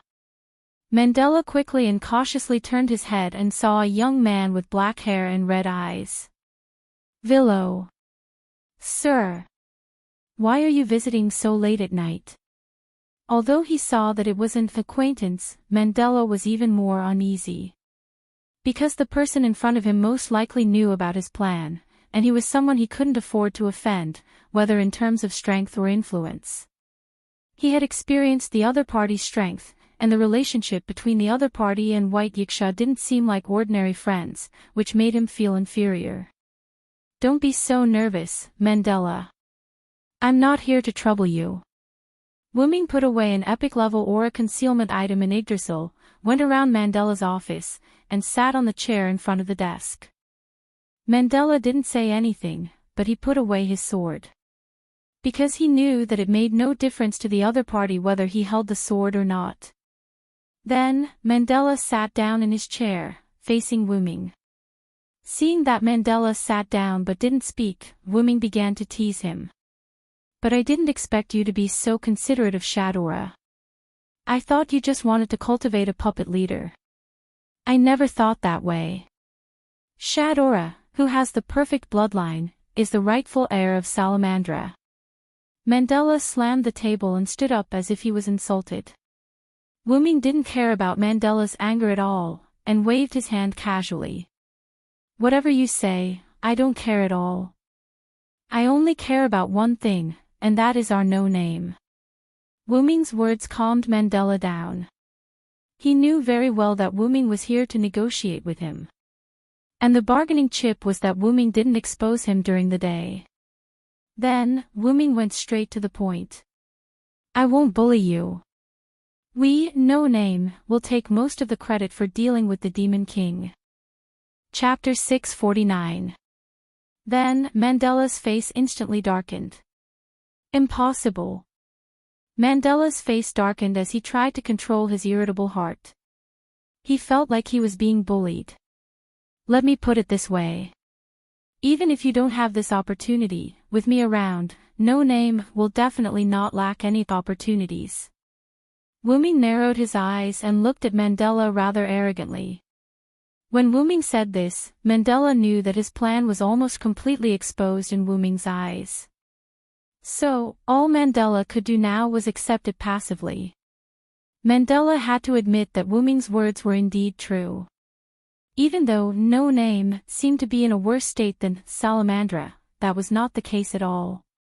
Although no name was at the bottom of the 7-digit hierarchy, Mandela thought that Wu Ming was probably at the 3-digit hierarchy, and this was a conservative estimate. In short, he would not be weaker than White Yiksha. With such an existence, why would no name be worried about not being able to rise? "It's an opportunity that we don't need, but it's the most important opportunity for you. I guarantee that Shadora will be able to achieve what you imagine without any risk in this fire dragon's birth ceremony. In return, no name will have to take most of the credit. It's a very reasonable deal, isn't it?" Although this opportunity was dispensable to no name, since there was a ready-made opportunity, why wouldn't Wu Ming seize it? All in all, Wu Ming would definitely take all the credit this time. Of course, Wu Ming would not go too far. He also gave Mandela a benefit that satisfied him, or rather, it was just right. What Mandela needed was for Shadora to live up to her name as the ruler of the Northern District, so he attracted the Demon King. Wu Ming's bargaining chip was precisely this point, and it was a risk-free bargaining chip. This undoubtedly tempted Mandela. Then, Wu Ming continued. "How can I believe you? Mandela asked. To put it nicely, do you still have a choice? Wu-Ming smiled. Then, Wu-Ming continued. Mandela really did not have a choice. Either Wu-Ming would expose this matter to White Yiksha and Salamandra's plan would be ruined, or he would listen to Wu-Ming. In any case, he might be able to achieve his goal. If it was the former, then the plan was doomed. If it was the latter, then there was still a chance. Seeing Mandela nodding thoughtfully, Wu-Ming sneered. Let me say something unpleasant, Lord Mandela. Wu-Ming emphasized the word Lord. Then, Wu-Ming waved his hand, and 4 translucent grids surrounded Mandela. Immediately afterward, countless powerful weapons filled with ancient auras appeared in the square, each of them aimed at Mandela. I don't want you to be unable to see tomorrow's sun. The Manchala square formation appeared. Looking at these weapons aimed at him, Mandela's eyes widened, and he said in disbelief. These are all godhood weapons. Wu-Ming sat comfortably in his seat, looked at Mandela who stood up and was speechless, and said slowly. You're quite knowledgeable. Yes, these are all godhood weapons. Wu-Ming said as he reached out and touched a sword floating beside him. Although these godhood weapons are not the main body, their power is no different from the main body, and they can be used alone. However, Wu-Ming didn't want to prove this for Mandela, and Mandela, who had a little bit of strength, didn't need Wu-Ming to prove it for him. He clearly recognized that these weapons were indeed godhood weapons, which was the so-called godhood weapons. Mandela took a deep breath, then exhaled. So, you mean, if I don't agree, you will kill me?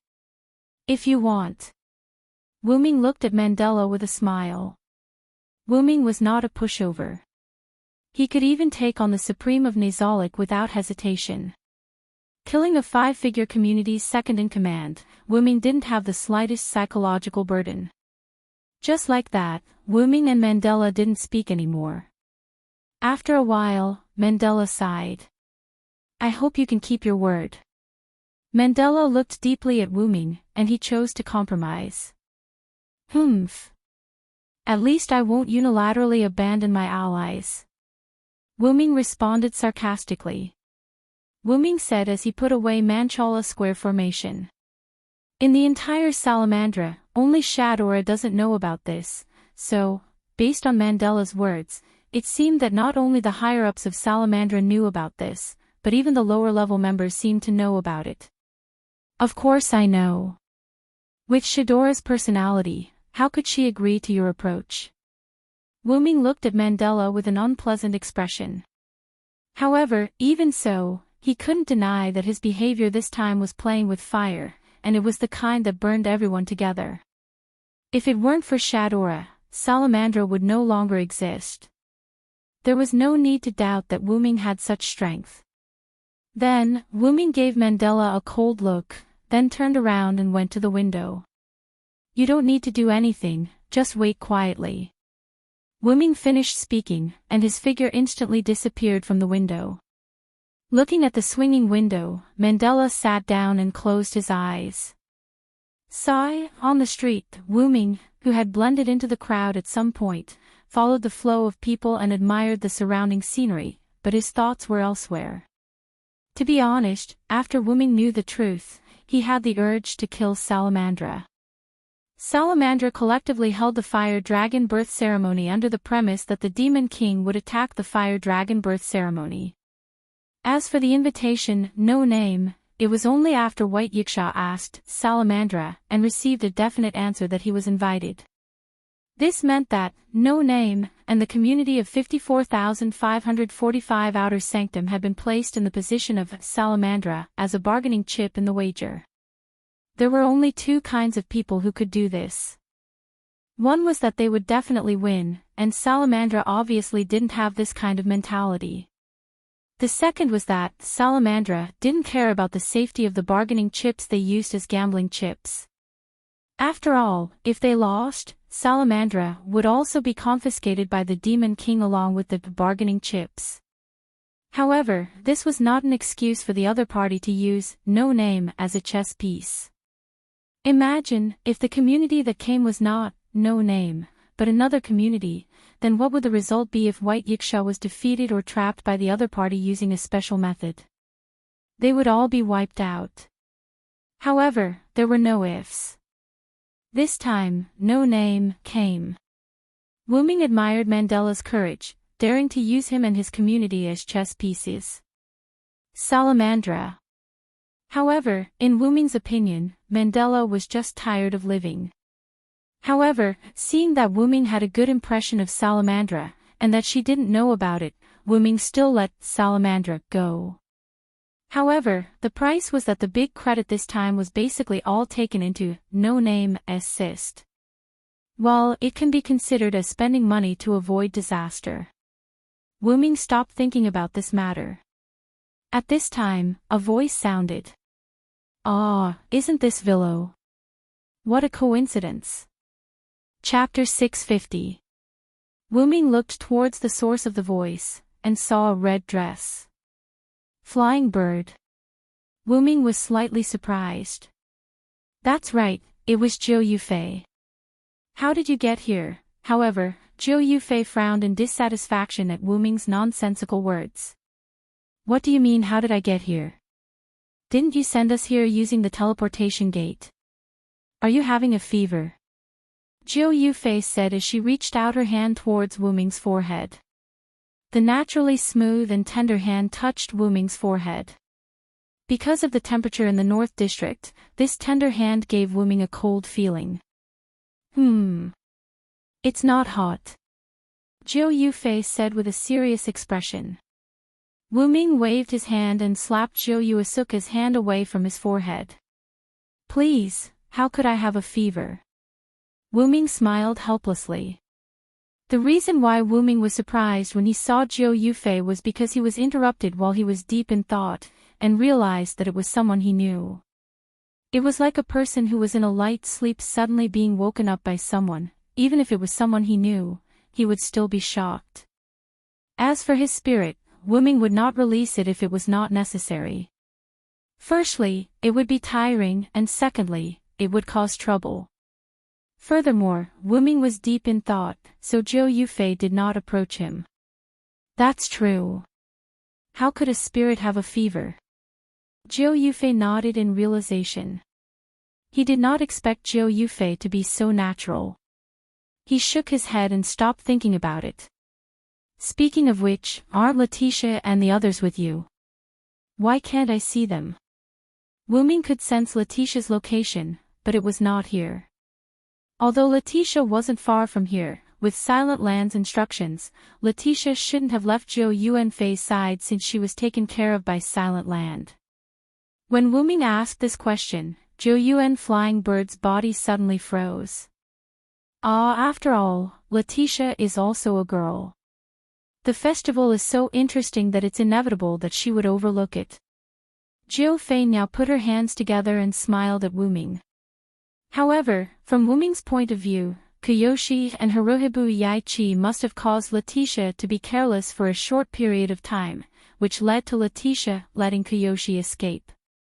From Wu Ming's point of view, the reason why he didn't see Hiroi Hitaki was either because he was covering for Koyo Asuka, or because he had separated from Koyo Asuka when the latter was escaping. You guys sure are brave. Aren't you afraid of meeting the Pied Piper and those rats again? Wu Ming sighed. As expected, problem children were still problem children. After that, Wu Ming used his dependency authority to tell Letitia that Zhou Yuan Flying Bird was on his side. However, Wu Ming felt that Letitia's position was quickly moving towards his side. In other words, she was moving towards Zhou Yuan Flying Bird. I'm not afraid of that rat manipulator. If it wasn't for the fact that I couldn't use my powerful grace in the exhibition hall, I wouldn't have been in such a sorry state. Zhou Yuan Flying Bird was like a proud red fox as she raised her neck. However, Wu Ming didn't continue to talk to Zhou Yuan Flying Bird. Instead, he smiled at her. This made Zhou Yuan Flying Bird feel that something was wrong. Fei. Bird. Shao. Sister. A childish yet irritable voice suddenly came from behind Zhou Yuan Flying Bird. Zhou Yuan Flying Bird let out a cute squeal and immediately hid behind Wu Ming. The newcomer was naturally Letitia. Letitia, who had recovered 4 digits, was naturally not slow. In just a few seconds while Wu Ming and Zhou Yuan Flying Bird were talking, she arrived behind Zhou Yuan Flying Bird. Letitia, how are you? Zhou Yuan Flying Bird smiled awkwardly as she greeted her. I'm not good. Letitia opened her black shadow wings and floated in the air at the same level as Wu Ming and Zhou Yuan Flying Bird. She spoke calmly. Although she was a bit irritable after being tricked by a problem child again, when she saw her master, her anger disappeared. I'm the master's perfect maid. With this thought in mind, Letitia was no longer angry. Of course, even if she wasn't angry, she could still be a bit angry with her actions. Letitia moved Haruai Toshi, who was hanging upside down behind her and tied up by a black shadow rope, to the front of her. At this moment, Miss Toshi's eyes were like mosquito coils. It was obvious that she had fainted. Haruai Toshi's cat, Sanmao Cat, received the same treatment as Haruai Toshi. The poor cat's eyes were also like mosquito coils. It looked like it couldn't hold on any longer. Toshi. Why are you Toshi? Zhou Yuan Flying Bird shouted subconsciously. Needless to say, Haruai Toshi must have been affected by Letitia's high-speed movement while he was hanging upside down. But no matter what, Haruai Toshi was still much stronger than normal people. So when Zhou Yuan Flying Bird called her name, she woke up a bit. I can still. Don't give up. Flying Bird, then, Haruai Toshi's body naturally drooped down and fainted again. Toshi. Zhou Yuan Flying Bird was shocked. Wu Ming didn't know what to say. Letitia, on the other hand, looked relieved. Humph, that's what you get for messing with me. Needless to say, Letitia must have done something to punish Hiroyuki Haruai for putting him in such a coma. Damn it. I will inherit Toshi's will. I won't give in. Zhou Yuan Flying Bird was filled with righteous indignation. But, slap. It was the sound of a palm hitting a body. Ya dash, it was followed by Miss Zhou Yuan Flying Bird's scream. Looking at Zhou Yuan Flying Bird who was blushing and holding her but while glaring at him, Wu Ming narrowed his eyes. If you don't want to walk around, we can go back now. Zhou Yuan Flying Bird admitted defeat. But, today's humiliation, you better remember it and return it 100 times.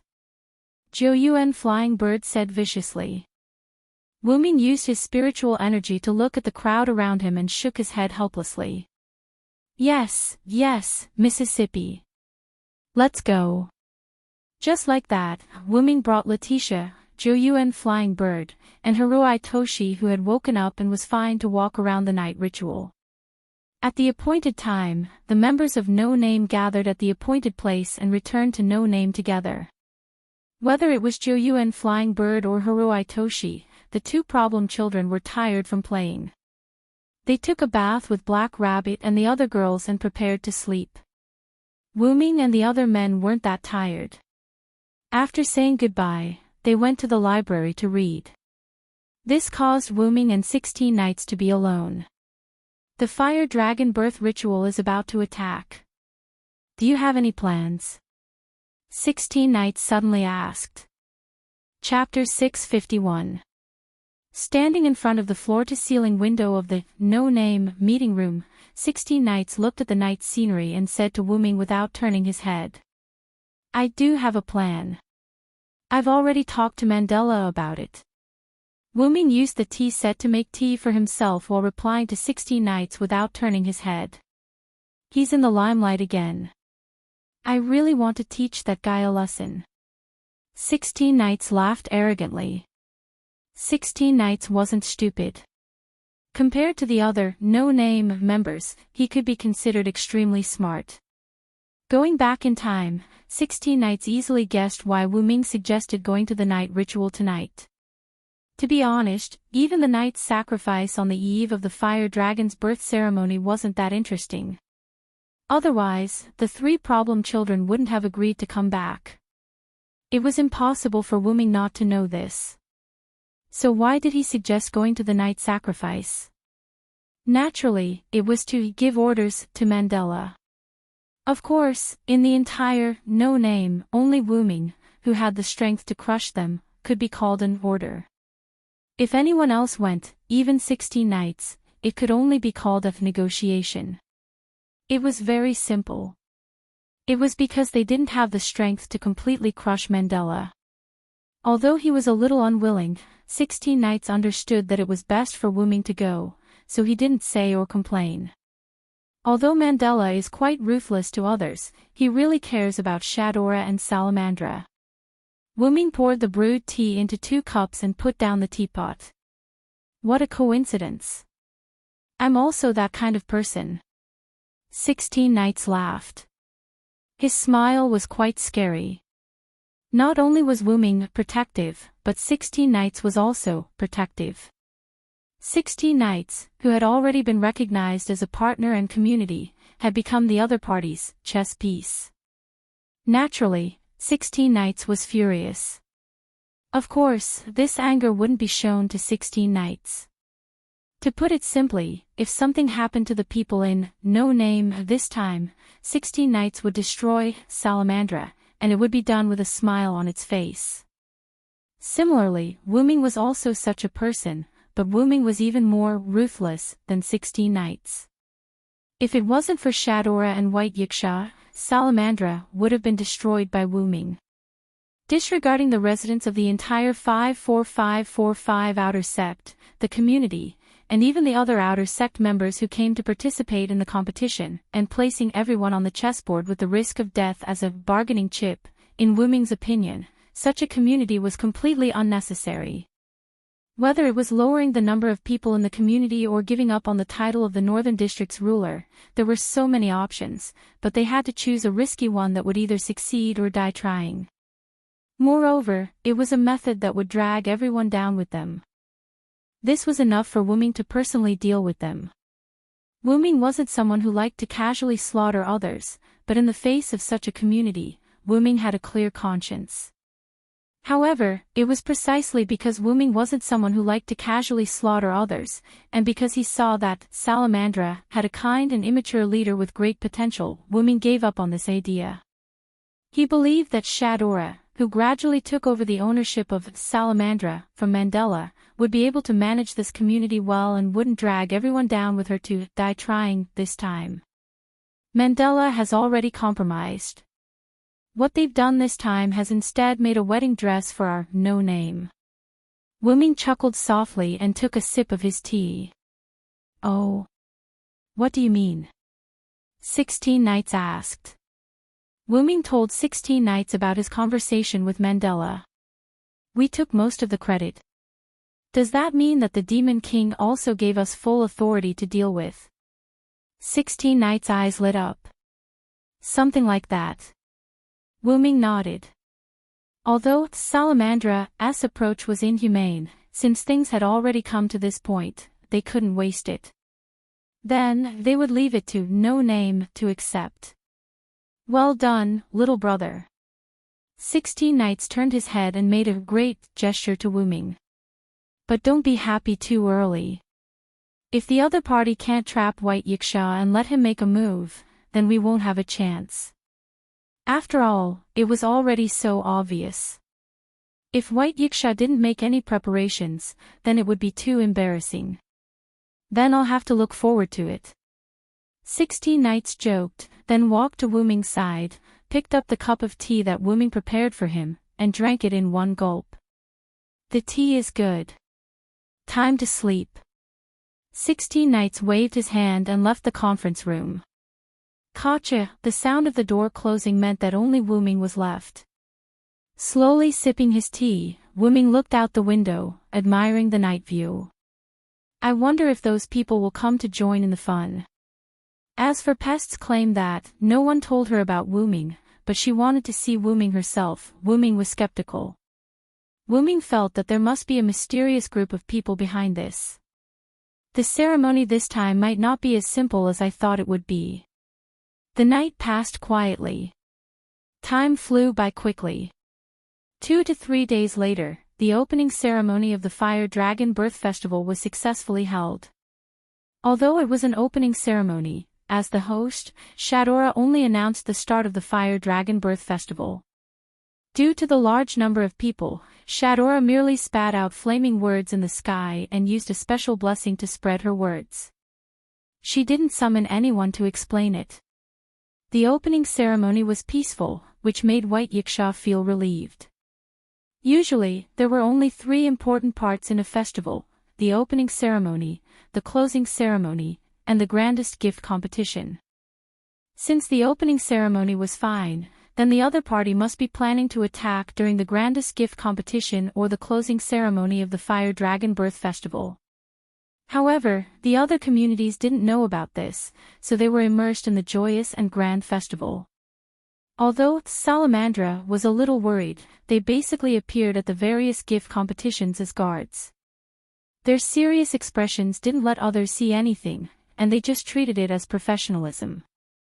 As for No Name, it could only be said that it and Salamandra were the polar opposite. Because Black Rabbit was going to be the judge, and Ren was only participating in some ordinary gift competitions, so the main combat power of No Name was basically the 3 problem children.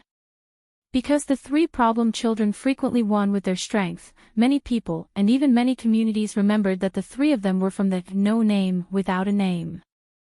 Wuming, who was idling, sat in the audience seat and looked at Kazuhito Yayoi, who had entered the finals. Chapter 652. Wuming was sitting on a special high platform with ordinary spectator seats on both sides. Wuming was sitting next to Byakuya, and Letitia was standing behind him. Shadora was sitting above the 3 of them, and Mandela was standing next to her.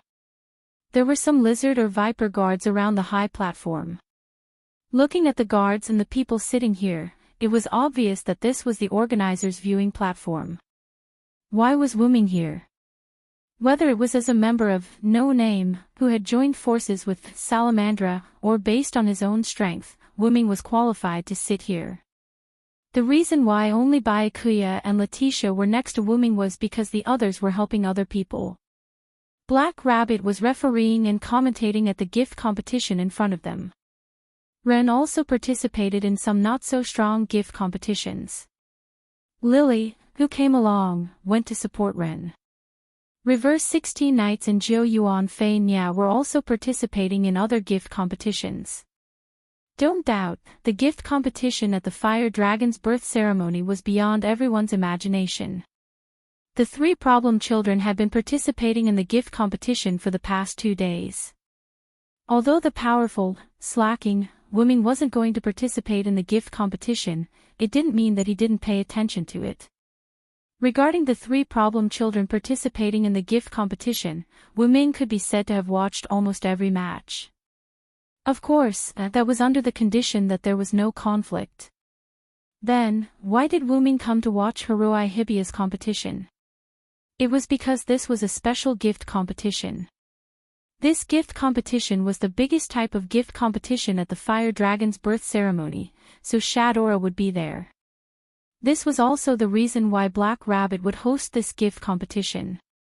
The Demon King was likely to or would definitely attack when Shadora was present, so Wuming and Byakuya both appeared here.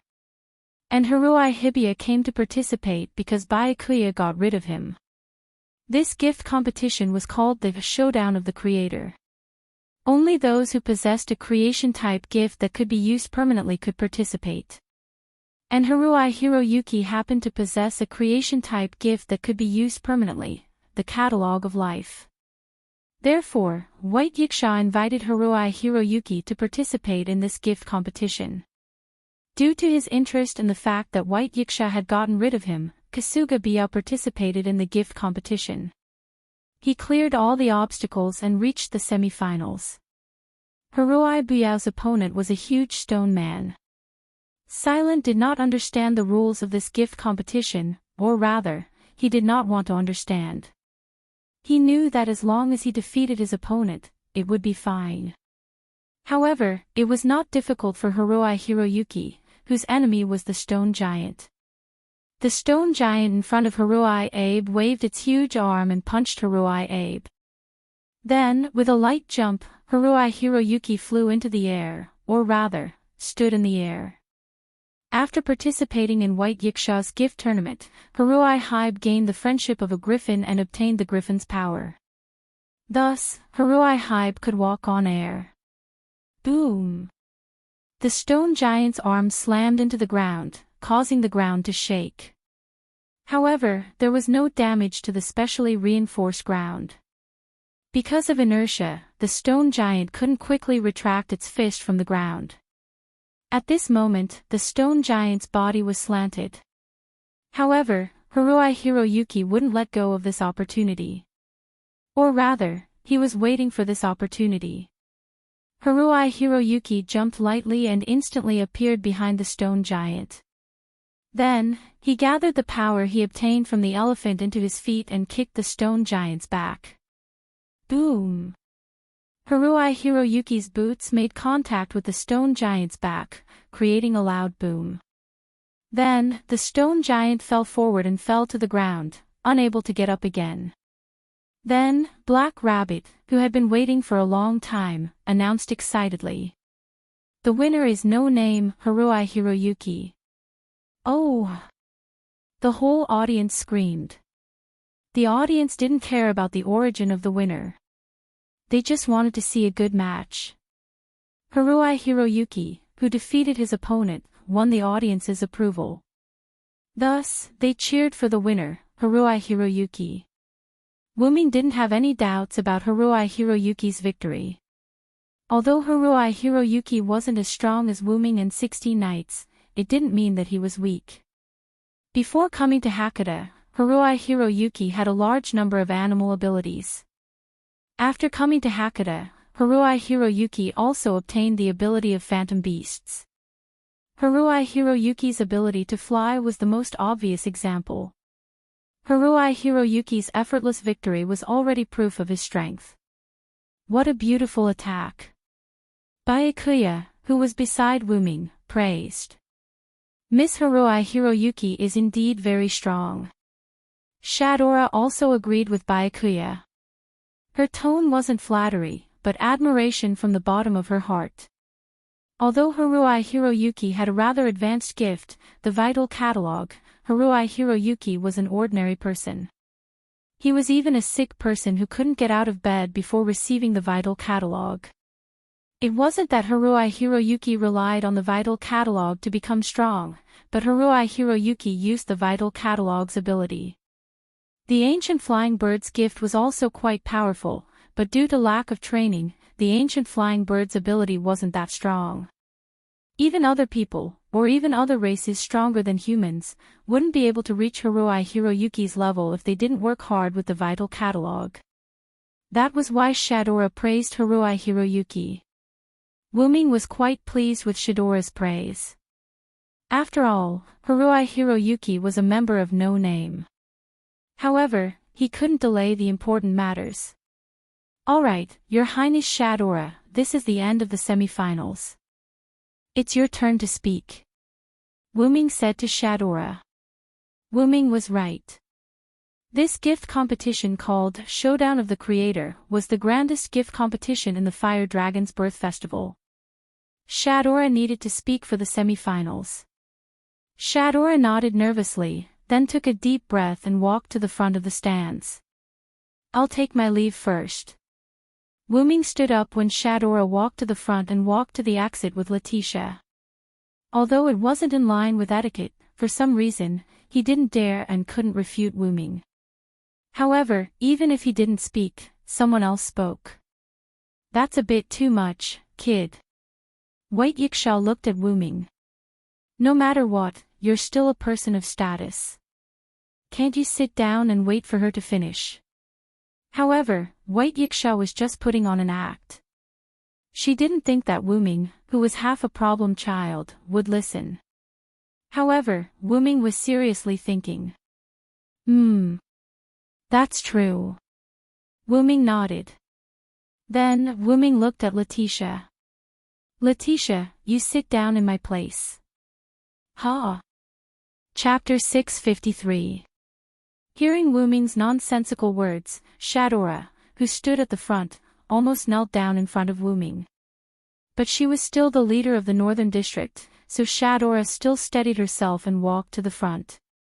Then, under Byakuya's dumbfounded state, Wu-ming left Letitia behind and slipped away. Letitia guessed her master's thoughts, sighed and helplessly sat in Wu-ming's seat. Mandela closed his eyes and did not speak. Letitia was a four-digit figure after all, so it was not impossible for her to replace Wu-ming. Anyway, even if she said no, no one would listen. Fortunately, Byakuya and the others sat slightly behind, so no one saw the scene just now.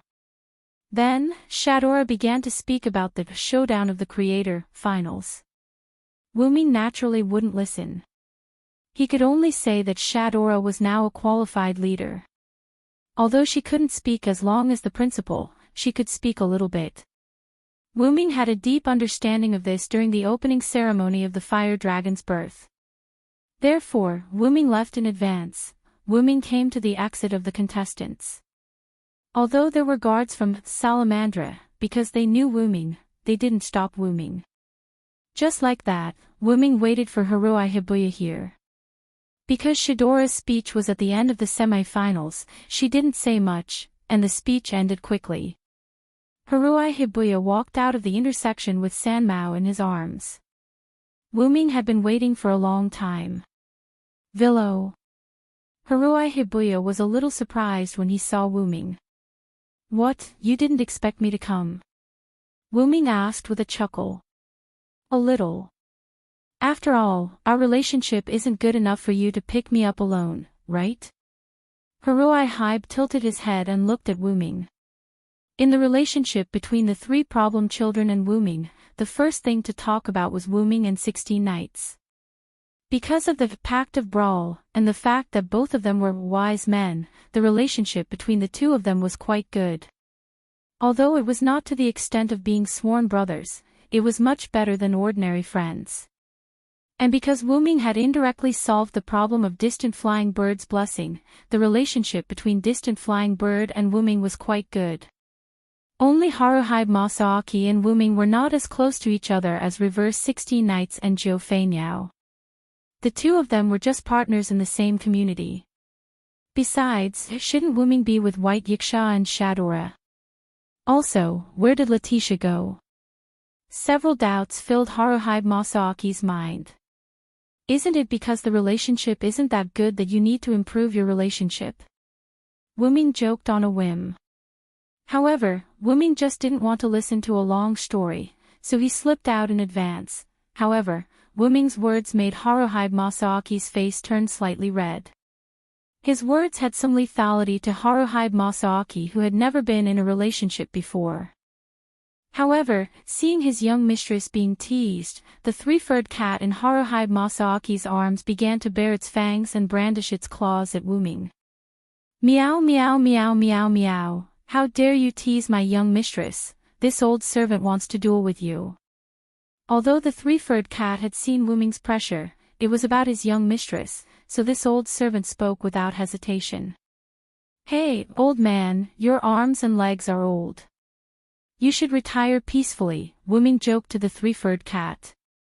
Although Wu-ming wasn't a cat and didn't know cat or animal language, strictly speaking, Wu-ming wasn't human. Even if he didn't understand the meaning of the three-furred cat's words, Wu-ming still guessed what the three-furred cat was saying based on its behavior and the fact that they were both non-human species. Three-furred cat, don't mess around. Haruhi Masaaki's expression returned to normal as he comforted the cat in his arms.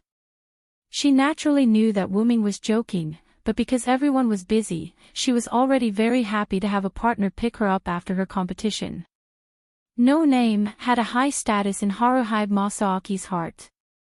Even if he didn't have much interaction with his partners, Haruhi Masaaki would still have a good attitude.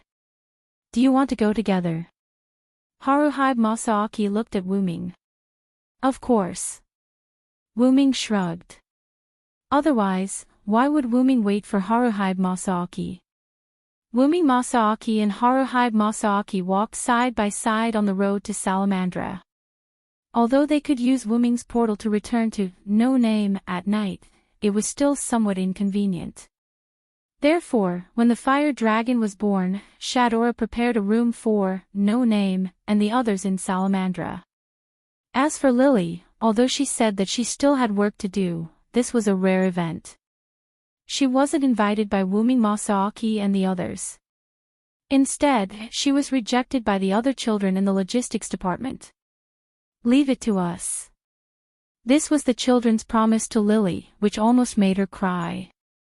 In order not to disappoint her companions, Lily followed. However, Wuming Masaaki would still return to No Name every night to check. After all, No Name only had the magic puppets that didn't have life and consciousness. It was inevitable that he would feel uneasy. However, every time Wuming Masaaki returned to No Name to check, No Name was well managed by the children. Thinking of this, Wuming Masaaki couldn't help but smile. Can I ask you a question? Seeing Wuming Masaaki's smile, Masaaki suddenly asked. Of course, but as a price, I also want to ask you a question later. Wuming Masaaki paused for a moment, then proposed an exchange. Sure. Haruhi Hibu nodded, then asked her question. Villo, aren't you afraid of the Demon King? Masaaki asked calmly.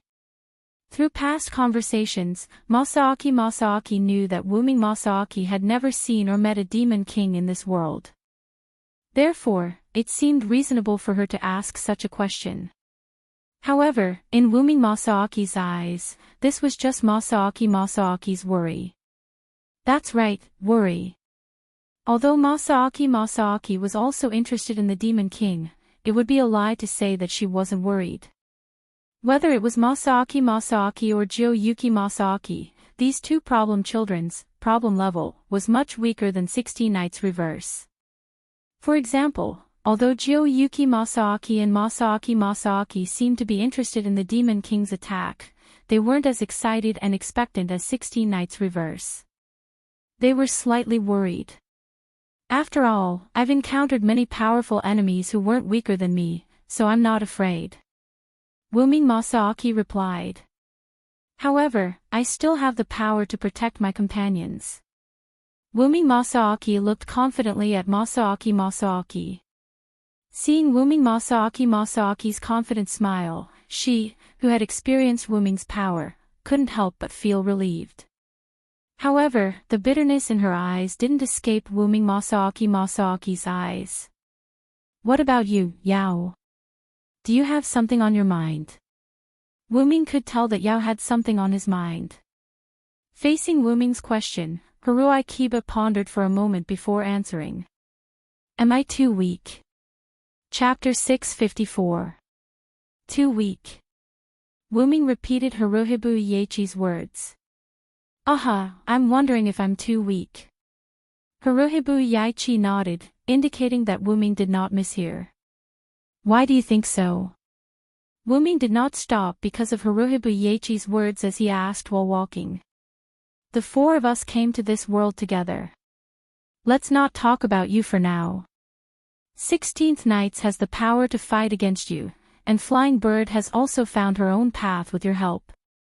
Becoming stronger is only a matter of time. It seems that I will soon become the weakest person here. That's only about, right? Wuming asked. Let's not talk about 16 Knights. Fei Niao hasn't found a suitable gift for her ability development. It's not good to define it so early. Then, Wuming reached out his hand and hit Haruhibu Yachi's little head. It hurts. Haruhibu Yachi held the three-furred cat with one hand and used the other hand to cover the place where Wuming hit her head. You haven't been completely surpassed. You just have some momentum. Why are you so unconfident, little girl? Wuming said in a grandfatherly tone. Since there's momentum, then I'm destined to be the weakest. Haruhibu Yaichi pouted unhappily. In my era, everyone was constantly chasing after others. No one would relax after surpassing others. Instead, they would work harder after surpassing others. This was the so-called one step ahead, one step ahead. However, Wuming did not agree with this. Then let me ask you, Yaichi, will you always be ahead of others if you're ahead of others? No, Haruhibu Yaichi answered. However, he was right. There was nothing absolute in the world. But it's difficult to surpass others. This was the realization of the future Haruhibu Yaichi.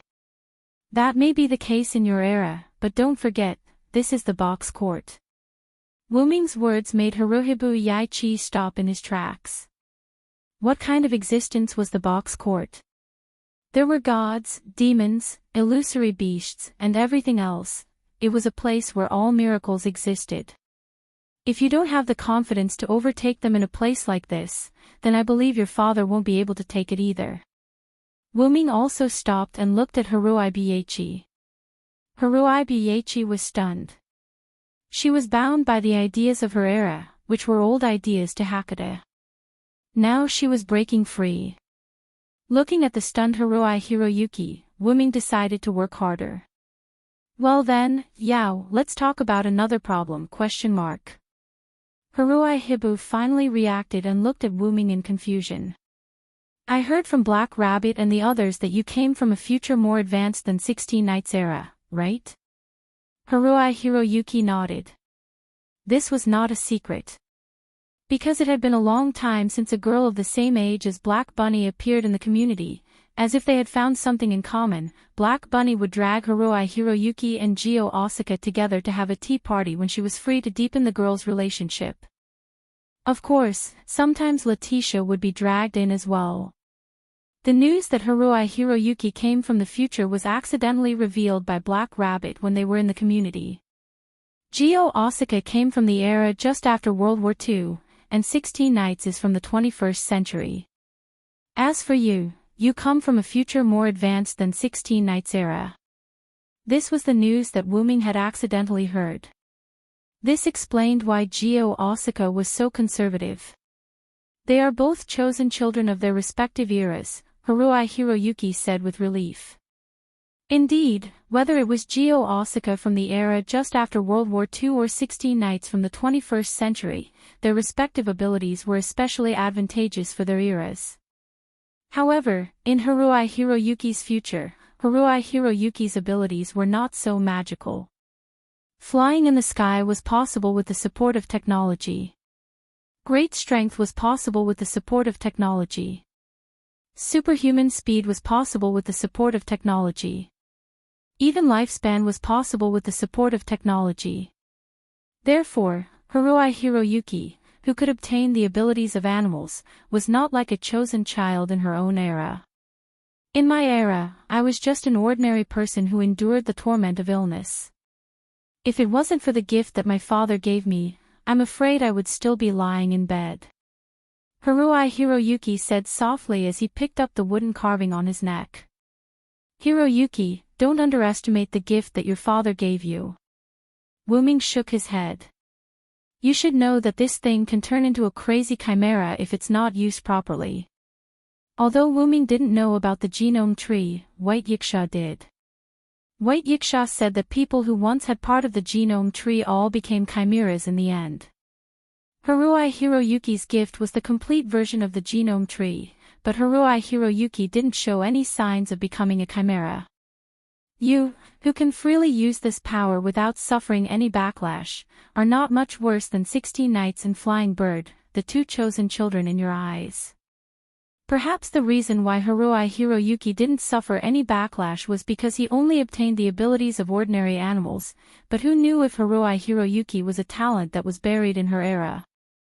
And Wuming felt that the person who gave Haruhibu Hiroyuki this gift, Haruhibu Hiroyuki's father, would never harm his daughter, Haruhibu Hiroyuki. Perhaps it was because Haruhibu Hiroyuki's father thought that his daughter could control and master this power, so he gave this powerful and secret power to Haruhibu Hiroyuki. This gift is the highest level of human gift. How can it only have the effect of receiving the abilities of animals, mythical beasts, and phantasmal beasts? Wu Ming smiled. You're saying that the wooden carving that my father gave me has other abilities? Haruai Hiroyuki blinked and looked at the wooden carving in his hand. I only know that this wooden carving isn't simple.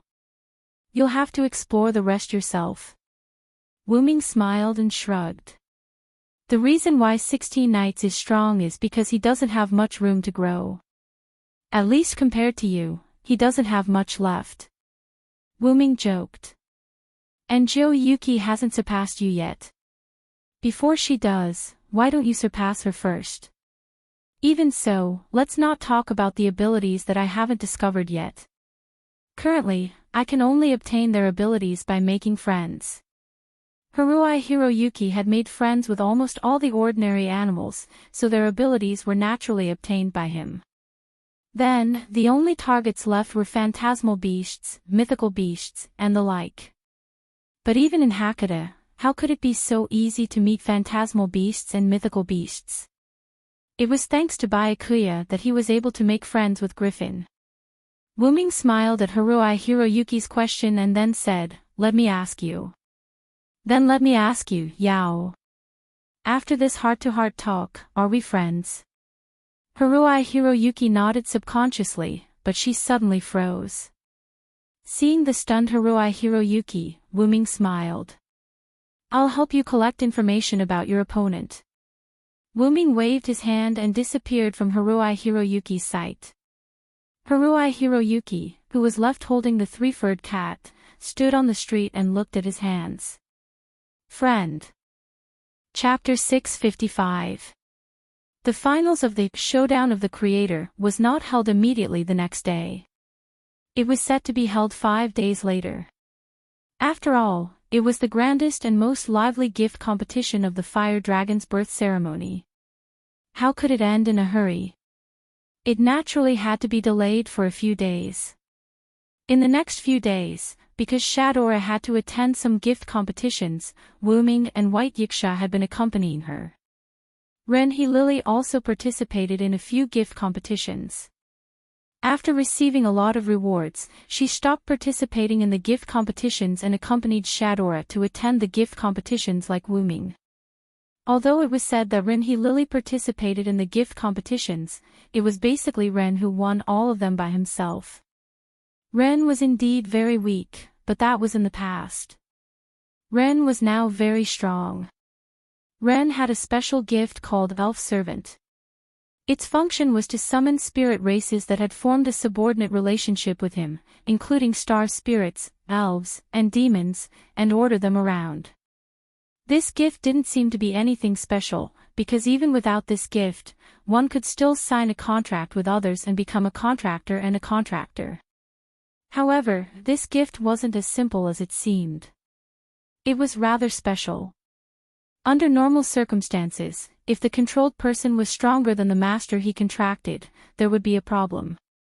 Either the controlled person would break free from the master's restraints and become a free person, or the controlled person's original strength would be reduced and suppressed. For example, the former leader of Perseus, Luos, who had the demon star spirit Argel. The demon star spirit Argel was a powerful star spirit comparable to White Yiksha. Because of the inheritance of mythological history, he was forced to become a servant of Perseus.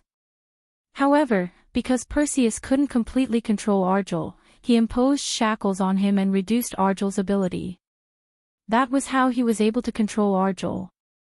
As a result, Argel lost himself and became a servant that completely served the leader of Perseus. It was even worse in Luo's generation because Luo's strength was inferior to the previous leaders of Perseus. He even reduced the 5-digit number of Perseus to 6 digits because of his lack of progress. The useless Luos could no longer control Argel, so he added a large number of shackles to Argel's body, greatly reducing his abilities. When Wu Ming took Argel from Luos, he couldn't help but feel sorry for Argel. Due to various shackles, Argel's strength had dropped to the edge of 5 digits, and was now approaching 6 digits. If Arjul fought 16 knights in his current state, 16 knights would be able to defeat him in less than 3 moves. This was the tragic end of a slave that was stronger than the slave, especially when the slave was rather vile. Now, it was time to talk about the gift of benevolence, the elven servant. This gift was that no matter how high the master's spiritual lattice was, he could completely dominate the other party. This was a special gift that existed in the bloodline of the Russell family after the Russell family received Solomon's gift. If he handed Arjul over to Ren, Ren would be able to completely remove the seal on Arjul and allow him to unleash his full potential. He would also be able to suppress Arjul and prevent him from betraying him.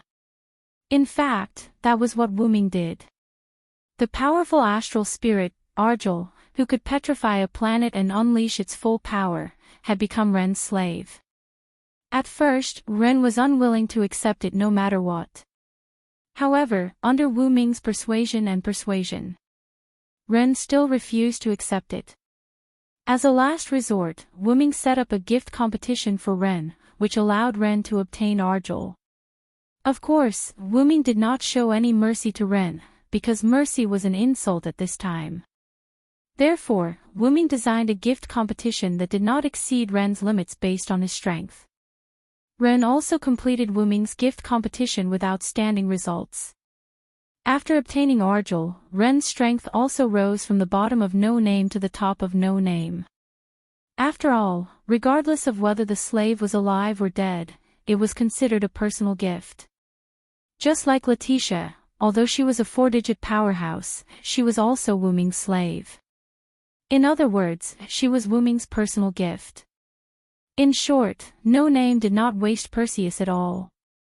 If it was useful, it kept it for itself, and if it was useless, it sold it. Perseus could be said to have completely unleashed its final brilliance. As for Luos and the others from Perseus, Wuming was very merciful and did not sell them. Instead, he left them to fend for themselves.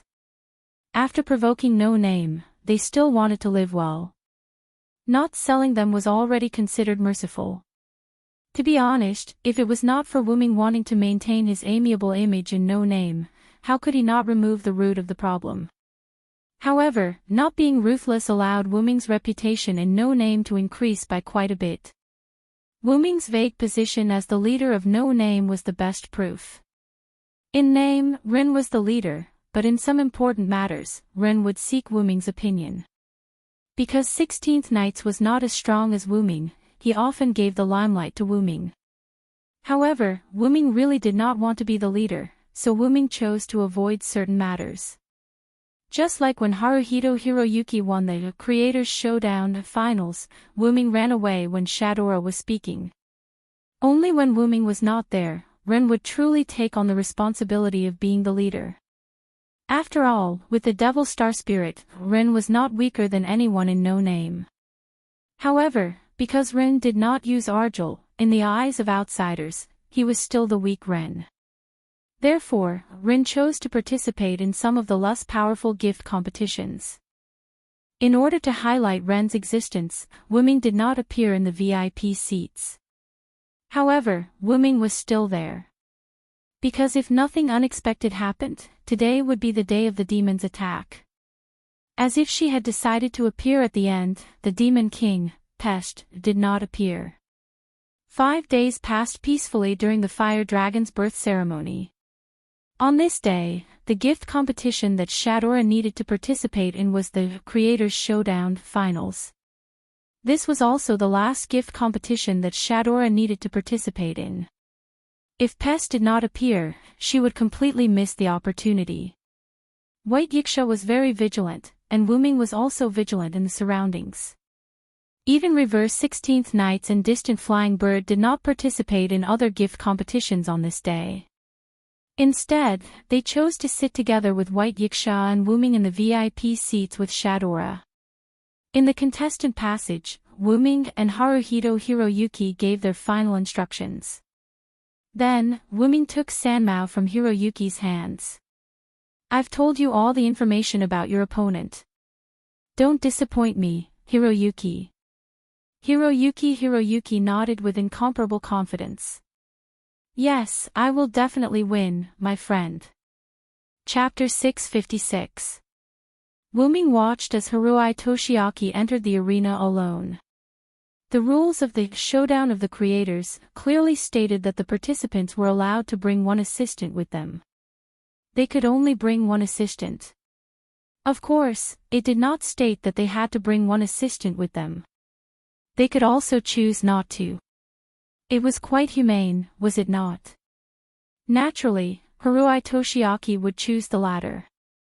You want to ask why? Naturally, it was because she had obtained the help of her new friend. Moreover, it was not a small help. After Haruhi Toshiaki entered the arena, Wuming did not go to the spectator stands or the special seats near White Yiksha to watch the match. That was because Wuming already knew the outcome of the match. After obtaining the help of Wuming, Haruhi Toshiaki's chances of winning were at least 80 to 90%, if not 100%.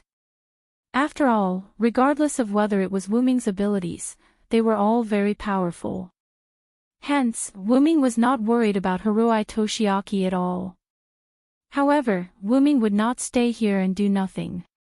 Today was the biggest match of the Fire Dragon's Birth Festival, the Showdown of the Creators. During the match, or rather, at the end of the match, the invading Devil Lord, Pest, would definitely come. Hence, Wuming needed to make some preparations. Wuming did not think so. He also did not believe that only Pest's group would come to attack the Fire Dragon's Birth Festival. The group that wanted to buy Letitia would most likely come as well. As for why? One simple word, intuition. Hence, Wuming needed to make some preparations. Let's walk around for a bit, said Wuming. He placed the three-furred cat on the ground and had it wait obediently. As a cat with high intelligence, the three-furred cat would naturally not run around. The three-furred cat consciously ran to the entrance where Haruhi Toshiaki had entered the arena.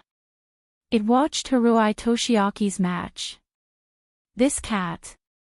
Wuming could not help but laugh as he shook his head. Then, Wuming opened a teleportation door and walked in. Of course, Wuming wasn't just strolling around. He was making preparations. Wuming repeatedly went to a few famous scenic spots in the outer gate of 54,545. Wearing the hidden helmet of Hades that he had obtained from Perseus, Wuming opened his mouth and muttered something. Wuming's hands were not idle either. He was making gestures in the air with one hand. Wuming uttered a series of incantations that sounded like the whispers of a demon. Mysterious runes emerged from Wuming's fingers one after another like elves. In just a short while, Wuming had prepared everything he needed to arrange. At this moment, Wuming suddenly felt a gaze. This gaze came from the red boundary wall. Wuming's head instantly turned towards the direction of the peeping gaze. Wuming focused his gaze and saw a petite figure standing at the highest point of the boundary wall. That person was precisely Pest. As expected, it's you, Pest. Wuming's mouth moved. He believed that with Pest's eyesight, she would be able to see and understand Wuming's lips. After Wuming finished speaking, Pest immediately concealed herself. This was the best proof. Coming, Wuming said calmly. Then, a black-purple ripple engulfed Wuming. Then, a piece of black parchment floated down. On the other side, in the competition grounds of the Showdown of the Masters of Creation, countless pieces of black parchment fell down from the sky like raindrops. The entire competition grounds were covered in an ominous black color. The people held the pieces of black parchment in their hands. Their eyes were filled with disbelief and their hands were trembling slightly. Then, as if a barrel of gunpowder had been ignited, the entire spectator stands exploded. The spectators began to flee frantically. In the spectator stands of the competition grounds, the spectators who were originally filled with enthusiasm because of the Fire Dragon's birth ceremony only had one thought left: flee. They were like ants on a hot pan. Panicked shouts resounded throughout the competition grounds. Although the shouts were chaotic, it wasn't hard to tell what they were shouting. The Demon King had arrived. Almost everyone who was fleeing frantically was shouting this sentence.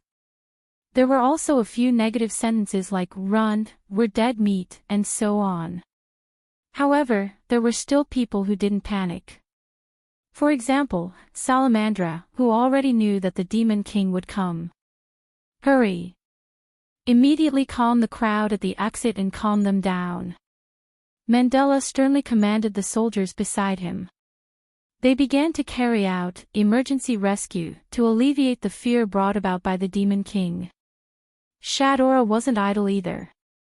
"Everyone, don't panic." Shadora circulated the air in her chest. Her voice was very loud and clear as it traveled into everyone's ears. However, it wasn't that easy to suppress a panicked horse. Although some of the spectators had already begun to calm down, the majority of them were extremely panicked. They didn't listen to Shadora's words at all. Only a more majestic and terrifying voice could make them stop. "All of you, stop." Like a dragon's roar, the moment this sentence was spoken, all the panicked and calm people stopped in their tracks. However, each of their bodies involuntarily trembled slightly, indicating that they were forced to stop by the pressure of a higher species. Immediately after, a figure appeared in the sky. Everyone looked at the figure. His golden vertical pupils undoubtedly indicated that this was the owner of the voice that terrified them. He was an existence of a higher level than any of them. This figure was undoubtedly Wuming. Then, Wuming nodded to Shadora, who was standing on the high platform. Wuming, who came here through the portal, saw Shadora's predicament, so he helped her. Shadora nodded and smiled gratefully at Wuming, then spoke to the crowd. "Please evacuate in an orderly manner according to Salamandra's arrangements." The spectators who had already calmed down didn't have any intention of resisting. It was always right to follow the officials at this time. Salamandra began to evacuate the spectators. Seeing that it was about time, Wuming retracted his pressure. His golden vertical pupils turned into ruby pupils. Then, Wuming flew toward Haruai Hibakushi, who was on the stage. Ignoring the effect of the Demon King's attack, the pale ghost girl next to Haruai Hibakushi looked depressed. The match was over, and it seemed like Haruai Hibakushi had won. After landing beside Haruai Hibakushi, Wuming looked at Haruai Hibakushi and wanted to say something, but something happened on Shadora's side. The high platform where Shadora and the others were on cracked, and a figure suddenly flew out while laughing maniacally. Needless to say, it was reverse 16 Knights. Furthermore, seeing that 16 Knights was flying in the direction of the realm wall, it was likely that he had also found the Demon King's current location. This kid. Wuming shook his head helplessly. Choosing to ignore him, Wuming looked at Haruai Hibakushi again. "Hibakushi, congratulations on winning this match." Looking at Wuming's gentle smile and listening to Wuming's words of blessing, Haruai Hibakushi smiled slightly and nodded. Thank you, my friend." However, Haruai Hibakushi's opponent wasn't happy. "I say. What are you two doing? The Demon King is attacking now, how can you all be so calm in greeting?" The pale-faced girl who looked like a ghost shouted helplessly and with slight dissatisfaction. Because the girl had just experienced Wuming's pressure, she was a little scared of Wuming, so she was a little cautious when she spoke, which seemed a little out of place. At this time, a creature with a pumpkin head floating in the air like a ghost holding a lantern next to the girl spoke. "Yaha, being calm in the face of danger is the style of a strong person, Sasha." Chapter 657. Although this big pumpkin was right, the reason why Wuming and Haruai Hibakushi could greet each other so calmly was actually just because the two of them had a problem child attribute. Of course, Wuming certainly couldn't say that, otherwise, the pressure he showed just now would be burned away. "I haven't asked, who are you two?" Wuming coughed and changed the topic. "Willow, Salma, I am Aisha Ignatius of Willow's Wisp. This is the gift of our Willow's Wisp masterpiece, Jack with the Lantern." The girl named Aisha politely and respectfully answered Wuming. It really is Jack the pumpkin monster. Wuming couldn't help but look at the big pumpkin twice. If it was seen by Juyu and Osaka, the pumpkin monster that appeared on Halloween would probably make Miss Juyu and Osaka very excited. Yaha, you can call me Jack, Villo, Sama. The big pumpkin head carrying the lantern laughed with a strange laugh and respectfully greeted Wuming. Then, Wuming asked the question that had been bothering him. Speaking of which, how do you know my name? Wuming never introduced himself. In the conversation between Wuming and Haruai Hibakushi just now, Haruai Hibakushi also called Wuming friend and not Wuming. But whether it was Aisha or Jack, they both knew Wuming's name in this world. At this time, Haruai Hibakushi pulled Wuming's sleeve. Villo, you don't know. It's precisely because you announced your name to the public that no name will sit in the seat that only the organizers can sit in as a special guest and not as a community brought by White Yiksha. Although no name was also invited by White Yiksha, the former's identity was much more advantageous than the latter's. White Yiksha was also thinking for no name, so he announced to the public that no name was a community of friends that he invited to help. Although everyone was puzzled as to why the community with a 3-digit number was no name, it wasn't something they could gossip about, so no one said anything. What's more, whether it was the 3 problem children or Ren, the powerful strength that they had shown these days made the people who participated in the fire dragon's birth ceremony recognize no name. They recognized that no name didn't rely on a 3-digit number to be invited by White Yiksha. As for the fact that Wuming was completely unaware of this, it was very likely that it had something to do with the fact that Wuming often slipped away. However, it was impossible for White Yiksha to print his appearance and distribute it, right? There shouldn't be any, because Wuming hadn't seen a single photo of Wuming in the past few days. And White Yiksha had no other way to tell 54,545 what Wuming looked like. Even if there were other ways, it wouldn't work. Although Wuming didn't often go shopping, Wuming also went out these days to prepare for the Demon King's attack, so Wuming still met many passers-by. If White Yiksha really told everyone what he looked like, then Wuming couldn't have not noticed it. Then, Jack explained to Wuming. Yaha, to be able to release such a strong pressure, if it wasn't the Demon King, I'm afraid only Lord Villo, a friend of Lord White Yiksha. Jack, who had been smiling, said. Although he only had one expression, however, Wuming also figured out why he was recognized. Sure enough, strength was the best ID card and pass. Immediately afterward, Isho looked at Haruai Buyao with some jealousy.